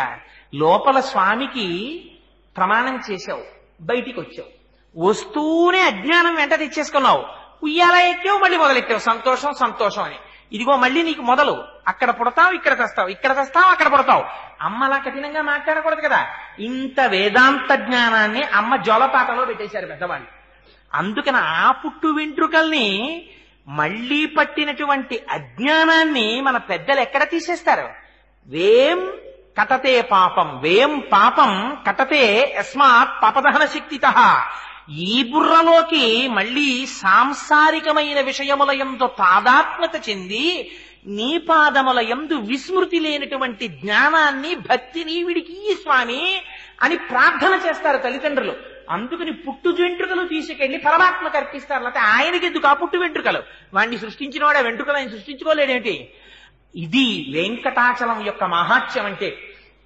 అందుకని ఆ స్వామి దగ్గరికి వెడితే దాని పేరు వెంకటాచలం. అందుకని మాధవుడు ఒక్కసారి వెంకటాచల పర్వతం మీదకి వెళ్ళగానే ఆయన పాపం పోయింది. బ్రహ్మాది దేవతలు వచ్చి వరమిచ్చారు. నువ్వు ఒక్కసారి ఈ కొండ మీదకి వెళ్ళావా, అక్కడ తింత్రిణీ వృక్షం కింద పుట్ట ఉంది, చింత చెట్టు కింద. పుట్టలో శ్రీనివాసుడు ఉన్నాడు. ఒక్కసారి నువ్వు ఆ స్వామికి నమస్కారం చేసి, అక్కడ స్వామి పుష్కరిణి ఉంది, స్వామి పుష్కరిణిలో స్నానం చేసి కిందకి దిగావా, సుధర్ముడనేటటువంటి రాజుకి నువ్వు సువీరుడు అనేటటువంటి పేరుతో కొడుకువై పుడతావు. ఆకాశరాజువై పుడితే నీ కడుపున పుట్టబోయేటటువంటి కుమార్తెని రాబోవు కాలంలో వెంకటాచలపతి పరిణయం చేసుకుంటారు. పరమాత్మకి పిల్లనిచ్చినటువంటి మామగారి వైభవాన్ని పొందుతావు. పునరావృత్తి రహిత శాశ్వత శివ సాయుధ్యమును పొందుతావు. అందుకని ఇది వెంకటాచలం మీదకి రావడం అంటే ఉన్నటువంటి పుణ్యం. అందుకని మాధవ నీ జన్మ సార్థకతని పొందింది అన్నారు. ఆ పుష్కరిణిలో స్నానం చేశాడు, ఆదివరాహస్వామిని దర్శించాడు, స్వామికి నమస్కారం చేశాడంతే ఆయన శరీరాన్ని విడిచిపెట్టి ఆకాశరాజు అయ్యాడు. వెంకటాచల పర్వత శిఖరమునకు ఉండేటటువంటి గొప్పతనాన్ని ఆవిష్కరించడం కోసమని, వెంకటాచలం అనే పేరుతో ఆ పర్వతం ఎందుకున్నదో మనకి చెప్పడం కోసమని ఈ ఇతిహాసాన్ని పెద్దలు పురాణంలో వ్యాస భగవానుడు భవిష్యోత్తర పురాణంలో, వరాహాది పురాణములలో ఉల్లేఖించారు. అందుచేత అది వెంకటాచలం అంటే. ఆ వెంకటాచలం ఇవాళ మనం 7 కొండలుగా పిలుస్తుంటాం. అందుకే అక్కడికొచ్చి సేవించేవి ఎన్నో వస్తాయి. ధాటి శుతే విహగరాజ మృగాధిరాజ నాగాధిరాజ గజరాజ హయాధిరాజా స్వస్మాధికార మహిమాదికమర్ధయంతే శ్రీ వెంకటాచలపతే తవ సుప్రభాతం. నిజంగా సుప్రభాతం శనివారం నాడు బ్రాహ్మీ ముహూర్తంలో 4 గంటలకో వెళ్లి కూర్చుని మీరు మనసా దర్శనం చేస్తూ చదవండి. ఎంత గొప్పగా ఉంటుందంటే, తద్గోపురాగ్ర శిఖరాన్ని నిరీక్షమాణా స్వర్గాపవర్గ పదవీం పరమాం శ్రయంతః మర్త్యా మనుష్య భువనే మతిమాశ్రయంతే శ్రీ వెంకటాచలపతే తవ సుప్రభాతం. నారదాది మునులందరూ కూడా వస్తారు తెల్లవారుజామున. బ్రహ్మగారు ఇప్పటికీ స్వామి కాళ్ళు కడుగుతారు. అందుకని రాత్రి బంగారు పాత్రలో నీళ్లుంచి తలుపులు మూస్తారు ఏకాంత సేవలో. అది సుప్రభాతం టికెట్ హోల్డర్స్కే దాన్ని తీర్థం కింద ఇస్తూ ఉంటారు. సరే, అందుచేత నారదాది మునీశ్వరులందరూ వచ్చి తమ తమ వీణలు మీటుతూ ఉంటారు. వీణలు మీటుతున్నప్పుడు ఇంద్రుడు తన దగ్గర పనిచేసేటటువంటి దేవతలకు అందరికీ కూడా ఓ కన్సెషన్ ఒకటి ఇచ్చాడు, ఒక సౌకర్యం. ఏమిటంటే, మీరెవ్వరూ కంకణాలు కట్టుకోక్కర్లేదు, మీరు ఆర్జిత సేవ టికెట్లు పుచ్చుకోక్కర్లేదు, మీ అందరినీ తెల్లవారుజామున తీసుకెడతాను. స్వామి పుష్కరిణిలో స్నానం చేసి ఒకసారి ప్రచ్ఛన్న రూపాలతో ఆనంద నిలయంలోకి వెళ్ళిపోదాం, సర్వేశ్వరుణ్ణి దర్శనం చేసుకుని వద్దురుగాని రెండంటే అని ఇంద్రుడు రోజు దేవతల్ని తీసుకొస్తాడు. లోపలికెళ్ళి దర్శనం చేసుకుని బయటికి వస్తారట. వచ్చిన తర్వాత ఇంద్రుడు అంటాడు, రండిరా పదండి, మీ ప్లేసెస్ కి పదండి, ఇంకా మీ ఆఫీసులో మీ సీట్లో పని చెయ్యాలి కదా, పదండి అంటాడు. అప్పటి వరకు వచ్చేస్తాం స్వామి, అలాగేనండి, తప్పకుండా తప్పకుండా అన్న వాళ్ళు అంటారట. వెళ్ళవా నువ్వు వెళ్ళంటారట. అదేమిట్రో ఏకవచన ప్రయోగం చేస్తున్నావు, ఏ రానంటున్నావు ఏమిటి నీ ధీమా అంటే వాళ్ళు అంటారు గోపురాగ్ర శిఖరాన్ని నిరీక్షమాణాహ. నా దగ్గర పని చేస్తున్నావు కాబట్టి నీకు ప్రతిరోజు సుప్రభాత దర్శనం, నువ్వు కొలువు వదిలేసావంటే నీకు దర్శనం ఉండదంటారట. అంటే వాళ్ళంటారట పో ఎవడకు కావాలి, నువ్వు దర్శనం ఇప్పించకపోతే గోపురాగ్ర శిఖరాన్ని నిరీక్షమాణాహ. ఆ వైకుంఠం క్యూ కాంప్లెక్స్కి వెళ్ళిపోయేటప్పుడు మెట్లెక్కి కుడి పక్కకి తిరుగుతాం, తిరిగి వైకుంఠానికి వెళ్ళేటప్పుడు మీరు ఒక్కసారి అక్కడ నిలబడి ఇలా చూడండి, ఇలాగా కెరటాలు వెడుతున్నట్టుగా వైకుంఠం క్యూ కాంప్లెక్స్ తాలూకా రూఫ్ అంతా కనపడుతూ ఉంటుంది. దాని మధ్యలో శీతాకాలంలో మంచు పొగొస్తున్నట్టుగా లోపల నుంచి ఆ వేయబడినటువంటి దీపముల యొక్క ప్రకాశం ప్రతిఫలిస్తుంటే పొగొస్తోందా అన్నట్టుగా ఆనంద నిలయ విమానం వెలిగిపోతూ దర్శనమిస్తుంది. వాళ్ళు అంటారట ఎవడికి కావాలి నువ్వు దర్శనం ఇప్పించకపోతే, మాకు గోపురం చాలు. తద్గోపురాగ్రశిఖరాని నిరీక్షమాణాహ స్వర్గాపవర్గ పదవీం పరమాంశ్రయంత. మాకు అక్కర్లేదా పదవులు, వదిలవతల మారేస్తాం, మేము ఇక్కడ కూర్చున్న గోపురాలు చూస్తూ ఉండిపోతాం అంటారట. అది వెంకటాచలం, అది ఆయన యొక్క సౌందర్యం, అది ఆ అందం పరమాత్మది. అందుచేత అదిగో అటువంటి స్వరూపం కనుక ఆ స్వామి దర్శనం చెయ్యాలంటే ఇవాళ మనం అదే కొండని, కొండకొన్న పేరు ఒక్కటే కొండ, కానీ మనం దాన్ని 7 కొండల పేర్లతో పిలుస్తాం. మనకి తెలిసి 7 కొండల పేర్లే, అసలు పురాణంలో దానికి ఎన్ని పేర్లు ఉన్నాయో తెలుసా అండి? అసలు దాని పేరు కనకాద్రి. కనకాద్రి అంటే చూడగలిగిన కంటితో చూడగలిగినటువంటి వాడికి ఆ కొండ బంగారు రంగులో మెరిసిపోతూ కనపడుతుంది. మనకెవ్వరికి కూడా అలా కనపడదు, ఆకుపచ్చగా చెట్లతో కనపడుతుంది. అలా కనపడుతుంది కాబట్టి దాని పేరు కనకాద్రి. కాదు, అసలు ఆ కొండ పేరు శ్రీనివాసాద్రి. శ్రీనివాసుడిగా స్వామి ఉన్నాడు అక్కడ. అక్కడ ఉన్న స్వామి ఫలితం ఇచ్చేటటువంటి వాడిగా వెంకటేశ్వరుడు, కానీ ఆయన పేరు శ్రీనివాసుడు.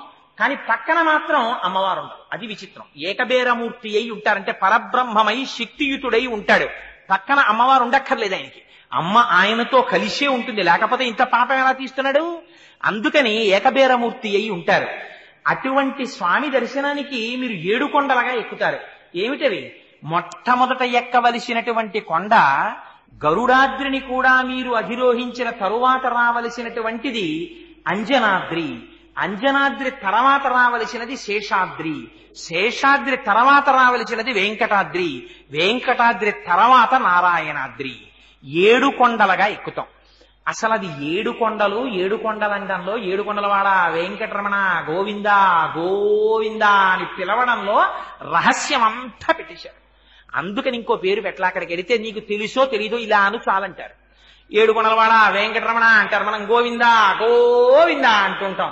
ఏమిటి 7 కొండలవాడ 7 కొండలవాడ ఎందుకు ఆ పేరు? అసలు 7 అన్న మాట చాలా మంది నోటితో పలకరు, 6 అంటారు. అలాంటిది 7 అని 7 కొండలవాడు ఎందుకయ్యాడు? అసలు సృష్టి రహస్యం అంతా 7లో ఉంది. అందుకే సంగీతం నాదోపాసనమైంది. సరిగమ పద నిసాని అవరోహణ చేస్తే, స్వామి నుంచి కిందకొచ్చేస్తే అజ్ఞానంతో ఉన్నవాడు మళ్ళీ ఆరోహణ చేసి స్వామిలో కలిసిపోవాలి. అందుకే రాగాల ఆరోహణ అవరోహణ అవుతుంది, అది నాదోపాసనం అవుతుంది. కాదు, మీరు ఆనంద నిలయాధీశుడిగా చూసేటటువంటి పరమాత్మని స్త్రీగా చూస్తున్నారా, పురుషుడిగా చూస్తున్నారా? ఎలా చూస్తున్నారు? ఎవరు ఎలా చూస్తే అలా. ఆయనకేం ఇబ్బంది లేదు. ఆయనకి అసలు నామమా రూపమా మీ ఇష్టం. స్త్రీగా చూస్తారా? భుజముల మీద వరకు పడిపోయినటువంటి కేశములతో ఉంటాడు. ఇలా తిన్నగా నిటారుగా ఉండకుండా కొంచెం పక్కకి వంగి ఉంటాడు. సన్నటి నడువుతో ఉంటాడు. శుక్రవారం నాడు అభిషేకం చేయించుకుంటాడు. బాలాజీ అని అమ్మవారి పేరు పెట్టుకుంటాడు. కాదు నాకు కపర్ది పెద్ద జటాజూటంతో శివుడిలా కనపడాలి. ఆయనకేం బాధ, శివుడిలాగే కనపడతాడు. కాదండి నాకు శంఖ చక్ర గదాపద్మములతో శ్రీ మహావిష్ణువుగా కనపడాలి. శంఖ చక్రం సకిరీట కుండలం సపీత వస్త్రం సరసీరుహేక్షణం సహారవక్షస్థల శోభికౌస్తుభం నమామి విష్ణుం శిరసా చతుర్భుజం అలా కనపడతాడు. అందుకే శాస్త్రంలో అసలు ఆ కొండకొన్న పేరేమిటో తెలుసా? శ్రీశైలం. శ్రీశైలే పూరయిష్యామి కించిత్ కాలాదనంతరం అన్నారు వెంకటేశ్వర స్వామి వారు. అసలు ఆ కొండ పేరు శ్రీశైలం. దాన్ని మనం తిరుమలై అంటున్నాం. తిరుమలై అన్నది ఎవరన్నారంటే ద్రవిడ భాష మాట్లాడే వాళ్ళు అన్నారు. తిరు అంటే శ్రీ, తిరు ఎంజి రామచంద్రన్ అంటూ ఉంటారు వాళ్ళు. తిరు అంటే శ్రీ, మలై అంటే శైలం, శ్రీశైలం. ఇక్కడో శ్రీశైలం, అక్కడో శ్రీశైలం. ఇక్కడున్న శ్రీశైలం శ్రీనివాసుడిది, అక్కడున్న శ్రీశైలం శ్రీగిరివాసుడై ఉంటాడు. వీరిరువురు మొనరాయి చేయింది అన్నారు ఆళ్వారులు. వీళ్ళు రెండుగా కనబడుతున్న వారు ఒక్కరై ఉన్నారు అన్నారు. అందుకని ఆయన మీరు చూడడంలో ఉంటుంది, మీరు ఎలా చూడండి ఆయన ఉద్ధరిస్తాడు. మీరు చూడడం అంటూ చూస్తే చాలు, అది ఆయన కోరిక. అసలంటూ చూస్తే మీరు ఎలా ముచ్చటపడి చూస్తే అలా కనబడతాడు, ఆయనకేం బాధ. ఇది వెంకటేశ్వర స్వామి వారిలో ఉన్నటువంటి గొప్పతనం. అంతటి దయాళువైనటువంటి పరమాత్మ 7 కొండలగా మనం పైకెక్కడం ఎందుకు అంటే అందులో రహస్యం చెప్పారు. మూలాధారము, స్వాధిష్టానము, మణిపూరము, అనాహతము, విశుద్ధి, ఆజ్ఞ, సహస్రారము అని 7 చక్రములు దాటాలి. దాటి సహస్రారంలో పరమశివ పర్యంక నిలయాం కింద ఆనంద దర్శనం అవ్వాలి. అలా ఆనంద దర్శనాన్ని పొంది తనలో తాను రమించిపోలేకపోతున్నాడు. వీడి మనస్సు పరమాత్మ యందు నిలబెట్టలేకపోతున్నాడు కలి యొక్క ప్రేరణ చేత అని పరమాత్మ సులభ సాధ్యుడై ఇవాళ 7 కొండల మీద తాను నిలబడి, మనం కాళ్లతో తొక్కుతూ వెళ్ళినా, చెప్పులతో తొక్కుతూ వెళ్ళినా, రైల్లో వెళ్ళినా, బస్సులో వెళ్ళినా, కారులో వెళ్ళినా, ఆఖరికి ఇవాల్టి రోజున కొండ మీద మలమూత్ర విసర్జన చేసినా మహానుభావుడు ఒప్పుకుంటున్నాడు. పాపరాశి పెరిగిపోతున్న కొద్దీ తనంత దయాళు అయిపోతున్నాడు.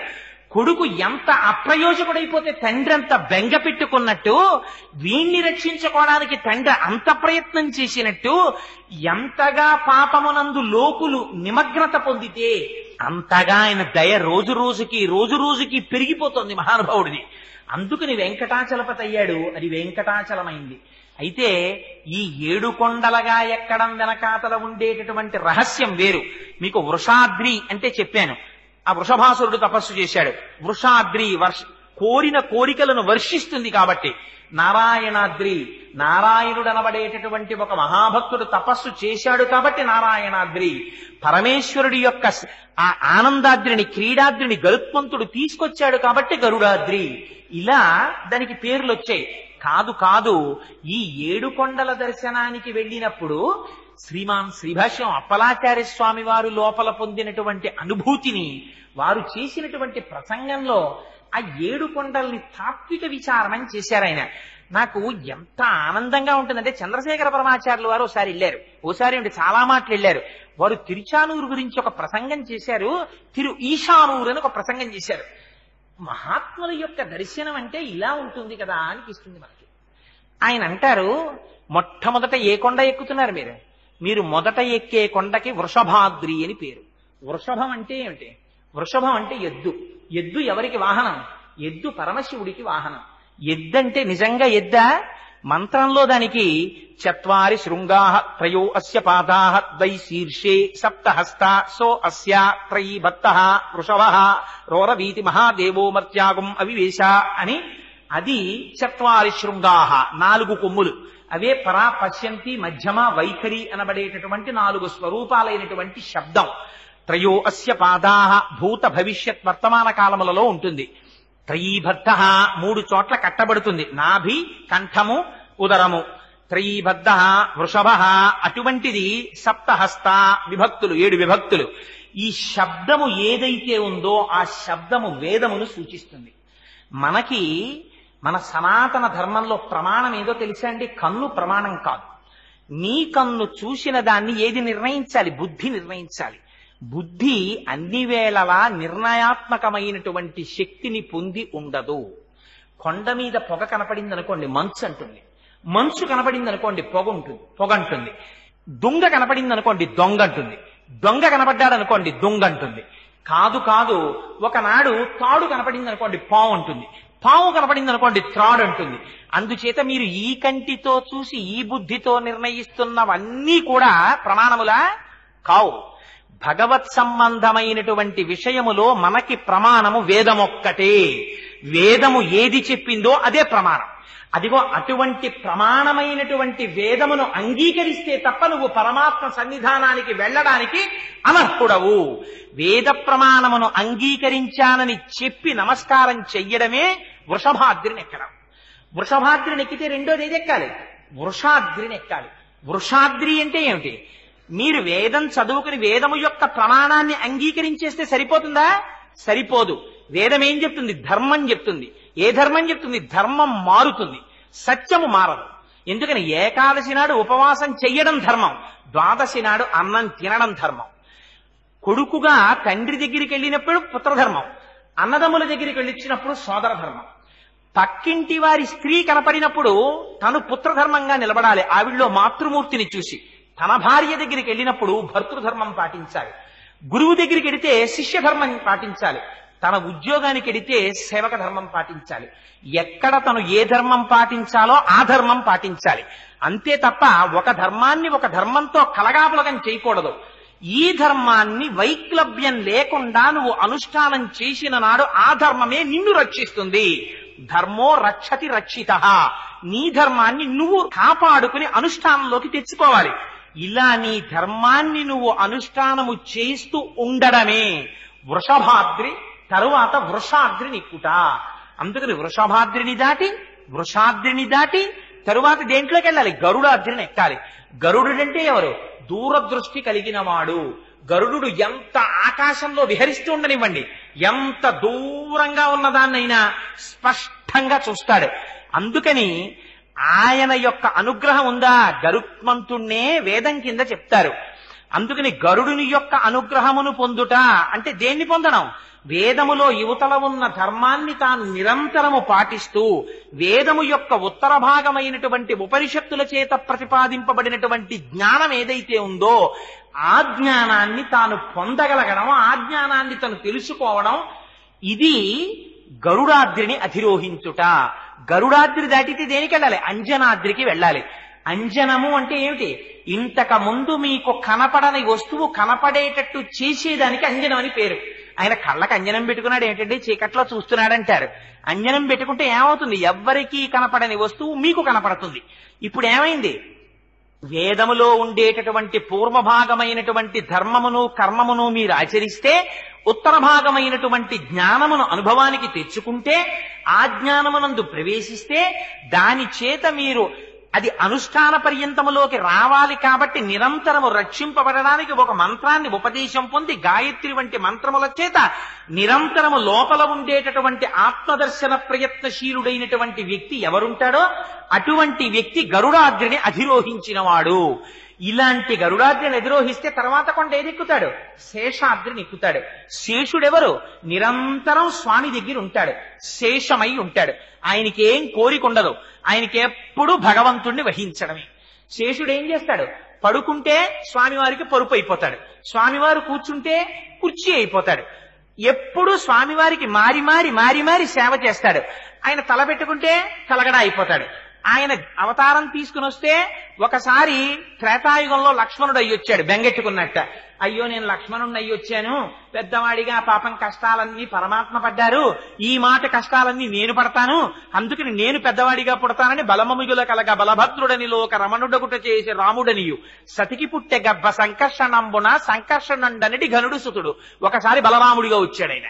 అందుకని ఎప్పుడూ పరమాత్మని విడిచిపెట్టకుండా ఆయన వెంట తిరిగి సేవ చేస్తుంటాడు. ఇదే పానీయంబులు త్రాగుచున్ పొడుచుచున్ భాషించుచున్ హాసలీలా నిద్రాదులు చేయుచున్ తిరుగుచున్ లక్షించుచున్ సంతత శ్రీనారాయణ పాదపద్మ యుగళీ చింతామృతాస్వాద సందానుండై మరచన్ సురారిసుతుడే తద్విశ్వముంధువర. ఏది చేస్తున్నా ఆ భగవంతుడి సేవగా చేస్తూ పొంగిపోతూ చేసిన వాడికి ఫలమునందు అపేక్ష ఉండదు. ఒకసారి సంకల్పం చేస్తాడు, సర్వేశ్వరుడికి నమస్కారం చేసుకుంటాడు, బయలుదేరుతాడు. ఫలితం వచ్చిందా? సంతోషిస్తాడు. ఫలితం రాలేదా? ఫలితం రాలేదని అనడు. మీరు అది జ్ఞాపకం పెట్టుకోవాలి. తండ్రి సుశిక్షితుడైన కుమారుడు అనుకోండి, చాలా ధర్మం తెలిసిన కొడుకుని ఈ పని నువ్వు చెయ్యకు అన్నాడు అనుకోండి. కుమారుడు అడగడు తండ్రిని, నాన్నగారు ఈ పని నన్ను ఎందుకు చెయ్యొద్దన్నారండి అనడు. ఏమో మా నాన్నగారు నన్ను ఈ పని చెయ్యొద్దు అన్నారు అంటే ఆ పని నేను చెయ్యడం చేత నాకేదో ప్రమాదం పొంచి ఉందన్నమాట, అందుకే నన్ను నాన్నగారు ఆ పని చెయ్యొద్దన్నుంటారు అని వెళ్ళిపోతాడు. పింకివాడైన కొడుకు ఏం చేస్తాడు? నాకు నాన్నగారు చేయనివ్వలేదు, అది చేయనివ్వలేదు అంటాడు. అందుకని కర్మము యొక్క ఫలితాన్ని సంగము లేకుండా త్యాగము చేసినటువంటి భక్తుడు ఏది రానివ్వండి, ఫలితము తను అనుకున్నది రానివ్వండి, రాకపోనివ్వండి, మనస్సునందు కుంది భగవంతుడి పాదములు విడిచిపెట్టడు. ఇక్కడే మీకు తేడా వచ్చేస్తుంది. కామ్యముతో భగవంతుని ఆరాధన చేసిన వాడు తన కోరిక తీరలేదా భగవంతుడికి దూరం అయిపోతాడు. ఎందుకంటే నా కోరిక తీరలేదు, ఏం నేను భగవంతుడి దగ్గరికి వెళ్ళేది? అధిక్షేపిస్తాడు. భగవంతుని యందు మనస్సు నిమగ్నమై ఉందనుకోండి, ఒకవేళ నిజంగా వాడి కోరిక తీరకపోయినా కోరిక తీరకపోవడంలో భగవంతుణ్ణి చూసుకుని ఆనందిస్తాడు. తుకారాం గారికి గయ్యాలి భార్య వచ్చింది. పరమాత్మ ఎంత అదృష్టవంతున్నయ్యా, గయ్యాలి భార్యని ఇచ్చావు, అందుకనే నాకు సంసారం మీద మోహం లేకుండా పోయిందన్నాడు. తప్ప నాకు ఇంత గయ్యాలి భార్యని ఇచ్చావు, జీవితంలో సుఖశాంతులు లేకుండా చేసేసావు తండ్రి అని అనలేదు. తులసీదాసు గారికి భార్య లోయి ఒక్క మాటతో జ్ఞానాన్ని ఇచ్చింది. అంత గొప్ప భార్యనిచ్చావు తండ్రి, దానివల్ల నేను రామచంద్రమూర్తికి భక్తుడయ్యానన్నారు. నిన్ను సేవింపక నాపదల్పొడమని, నిత్యోత్సవం బబ్బని, జనమాతృండనని, సంసార మోహంబు పైకొనని, జ్ఞానము కల్గని, గ్రహగతుల్ కుందింపని, మేలు వచ్చిన రాణి అవి నాకు భూషణములే. శ్రీకాళహస్తీశ్వర, ఎంత పెద్ద ఉద్యోగంలో ఉండనివ్వండి కొడుకు, కష్టపడి 3 నెలలకో 4 నెలలకో ఒక్కసారి సెకండ్ సాటర్డే సండే వచ్చేటప్పటికి నాన్నగారి దగ్గరికి వచ్చేసి, నేను ఎక్కడికి వెళ్ళనమ్మా, నాకు నాన్నగారి పాదాల దగ్గర కూర్చుని నాన్నగారితో కలిసి భోజనం చేసి, నాన్నగారితో కలిసి సంధ్యావందనం చేసుకుని, నాన్నగారి పూజకి మళ్ళీ నేను చిన్నప్పుడు చేసినట్టు ఒక్కసారి పూజామందిరం అంతా తుడిచేసి మಣ್ಣీళ్లు పట్టుకొచ్చి నాన్నగారికి పెట్టి, నాన్నగారి దగ్గర కూర్చుని నాన్నగారికి గంధం తీసి పూజ చేసుకోవడానికి ఇచ్చి, నాన్నగారు భోజనం చేసేసి పడుకుంటే నాన్నగారు చెప్పే మంచి మాటలు వింటూ ఆయన కాళ్ళు పడుతూ, నాన్నగారు మళ్ళీ నిద్రలేచి సాయంకాలం భజన చేసుకుంటున్నప్పుడు నాన్నగారి పక్కన కూర్చుని భజన చేసి, నాన్నగారు రాత్రి నిద్రపోవడానికి పడుకున్నప్పుడు ఏ పరమ పవిత్రమైనటువంటి పాదాలు నన్నింత ఉద్ధరించాయో ఆ పాదాలు నాన్నగారివి 1 గంట సేపు ఒత్తి, ఆయన నిద్రపోయిన తర్వాత నిద్రపోయి మళ్ళీ నాన్నగారు నిద్రలేవక ముందు నేను నిద్రలేచి స్నానం చేసేసి మడికట్టుకుని నీళ్లు తెస్తుంటే,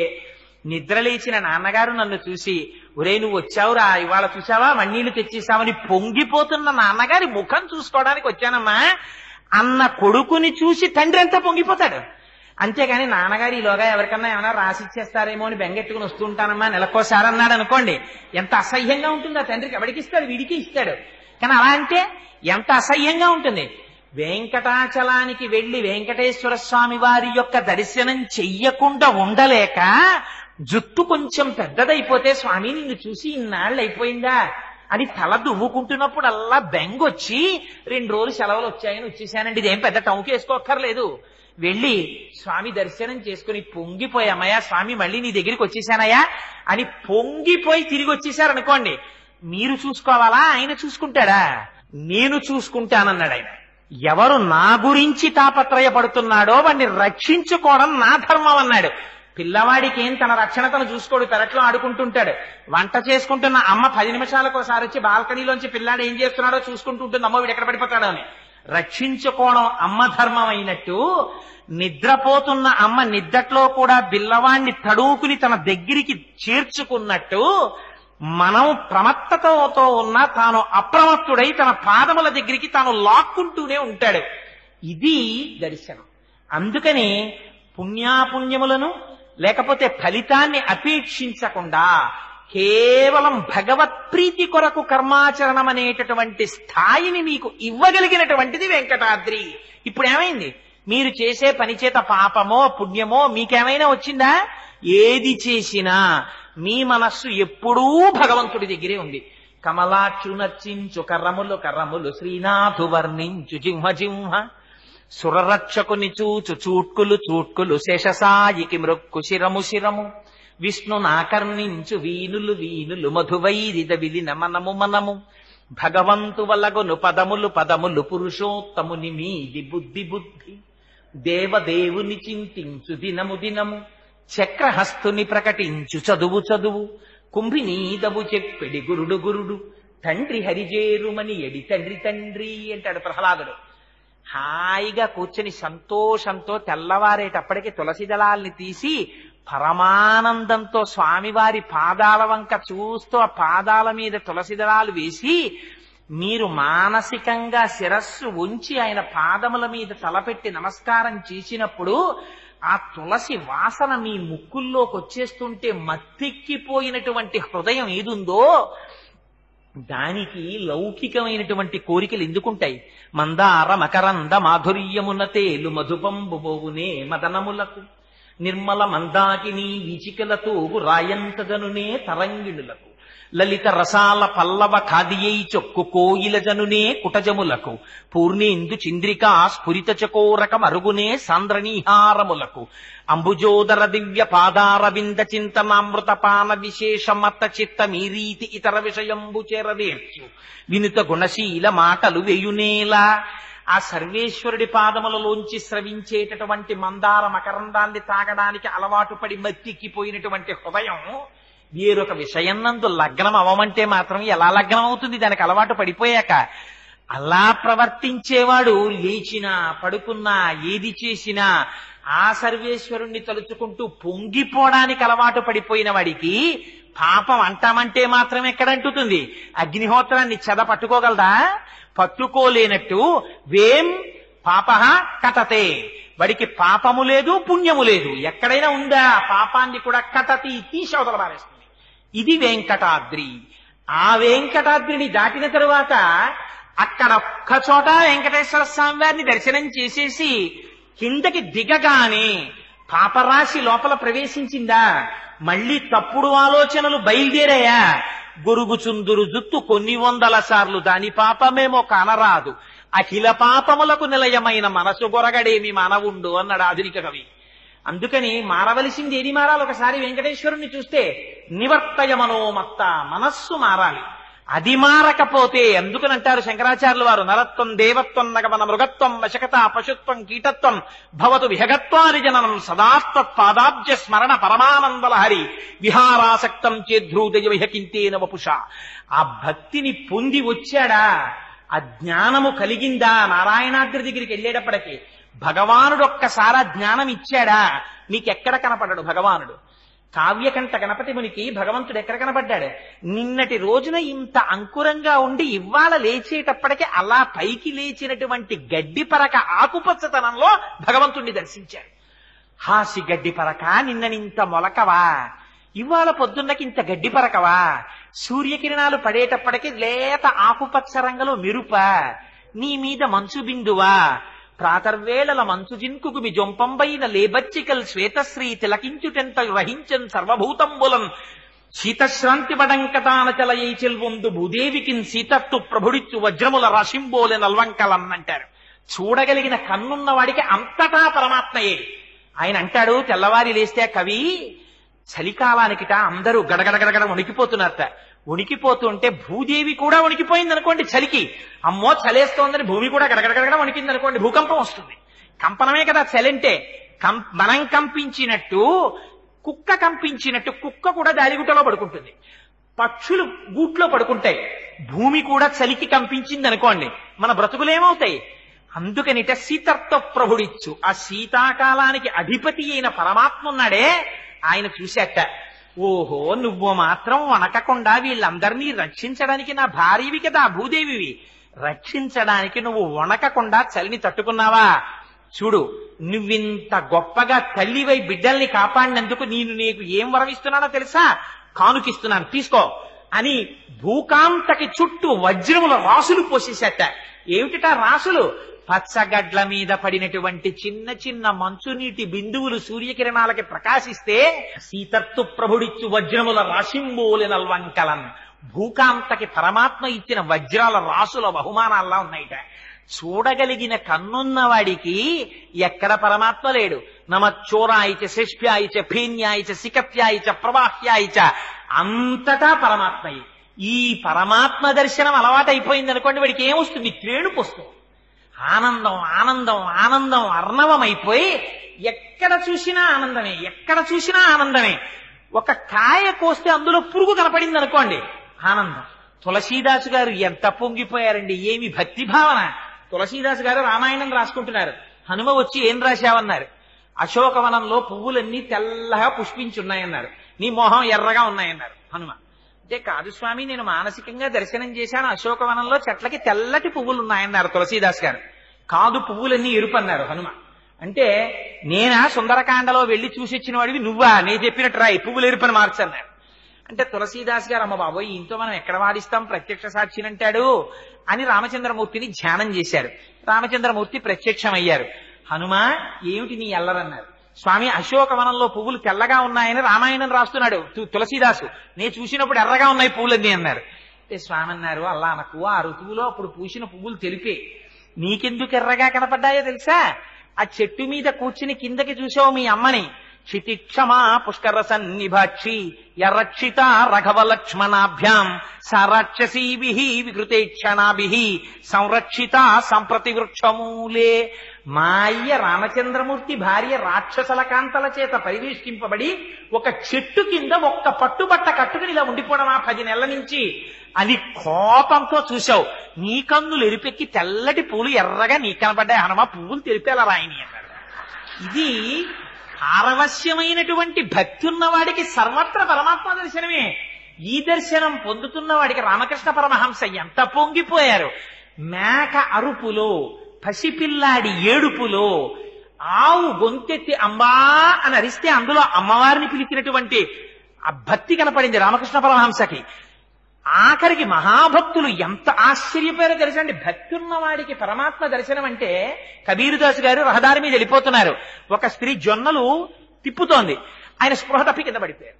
గురువు గారు వచ్చి నీళ్లు చల్లి పైకి లేపారు. ఎరానాయన అలా పడిపోయావు అన్నారు. ఆ తిరగలు చూసి పడిపోయానన్నాడు. అదేమిట్రా అలా పడిపోయావు, తిరగలు చూస్తే పడిపోవడం ఎందుకన్నారు.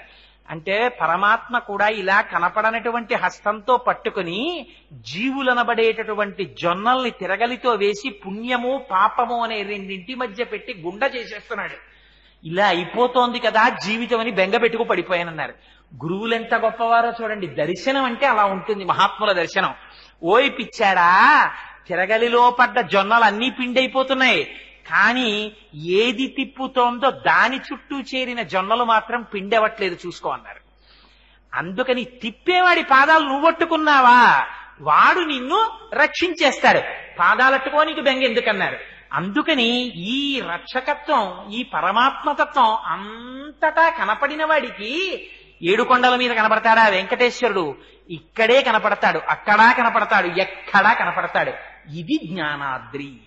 అందుకని 7 కొండలు ఎక్కామంటే 7 కొండలలో వృషభాద్రితో మొదలుపెట్టి నారాయణాద్రి దగ్గరికి వెడితే ఈ జ్ఞానమును పొంది చిట్ట చివర శరీరం విడిచిపెట్టేసేటప్పుడు కూడా భయం లేకుండా శంకరాచార్యులు వారు నేర్పుతారు చచ్చిపోవడం ఎలాగో. యథాపుత్ర మిత్రాద యోమత్సకాశి హృదాత్యస్య హాకీతృశీయోదశంతి తదా దేవ దేవేశ గౌరీశ శంభో నమస్తే శివాయో త్యజస్రం బ్రవాణి. ఎప్పుడు ఇక్కడ శ్రీనివాసుణ్ణే పెట్టుకోవడం మీకు అలవాటు అయిపోయింది అనుకోండి. చిట్ట చివర ఊపిరి ఆగిపోతున్నప్పుడు ఊపిరి తీసుకోవాలని శరీరం ప్రయత్నం చేస్తూ ఉంటే అందుకోలేకపోతుంటే ఒళ్ళంతా చెమట్లు పట్టేస్తుంటే బెంగ పెట్టేసుకుని నీళ్ల కోసం తడుముకుని భార్య కోసం తడుముకోకుండా ఆ సమయంలో తండ్రి వెళ్ళిపోతోంది శరీరం. అమ్మయ్యా ఇంకా నాకు బంధనం లేదు అని చిట్ట చివర కొడుకులు, కోడళ్ళు, కూతుళ్ళు, అల్లుళ్ళు చుట్టూ చేరి యథాపుత్ర మిత్రాద యోమత్సకాశి హృదాత్యస్య హాకీదృశీయోదశంతి. శరీరాన్ని కింద పెడుతుంటే మా నాన్నగారికి పరుపు మీద పడుకోవడం తప్ప కింద పడుకోవడం అలవాట్లేదు, కింద పడుకోపెట్టేస్తున్నారా అని ఏడుస్తుంటే కొడుకు తెచ్చి తులసి తీర్థం పోస్తుంటే గుటక పడక పక్క నుంచి కారిపోతుంటే భార్య ఏడుస్తుంటే అవి నా చెవిన పడకూడదు. నాకు చజస్రం బ్రవాణి, నా కళ్ళల్లో ఏం కనపడాలో తెలుసా? నేను ఆనంద నిలయాధీశుడై ఆ పీఠం మీద కూర్చుని నవ్వులు విరజిమ్ముతూ కటిహస్తాన్ని వరదహస్తాన్ని పట్టి నా పాదాలు నమ్ముకో నీకు సంసారం ఇక్కడ వరకే అని అభయమిచ్చినటువంటి స్వామి కన్నులలో మెరిసిపోతుండగా, స్వామి ఇంక నీ దర్శనానికి 7 కొండలకి రావక్కర్లేదు, నీలో నేను ఒకడనైపోతున్నాను. ఎంత అదృష్టం!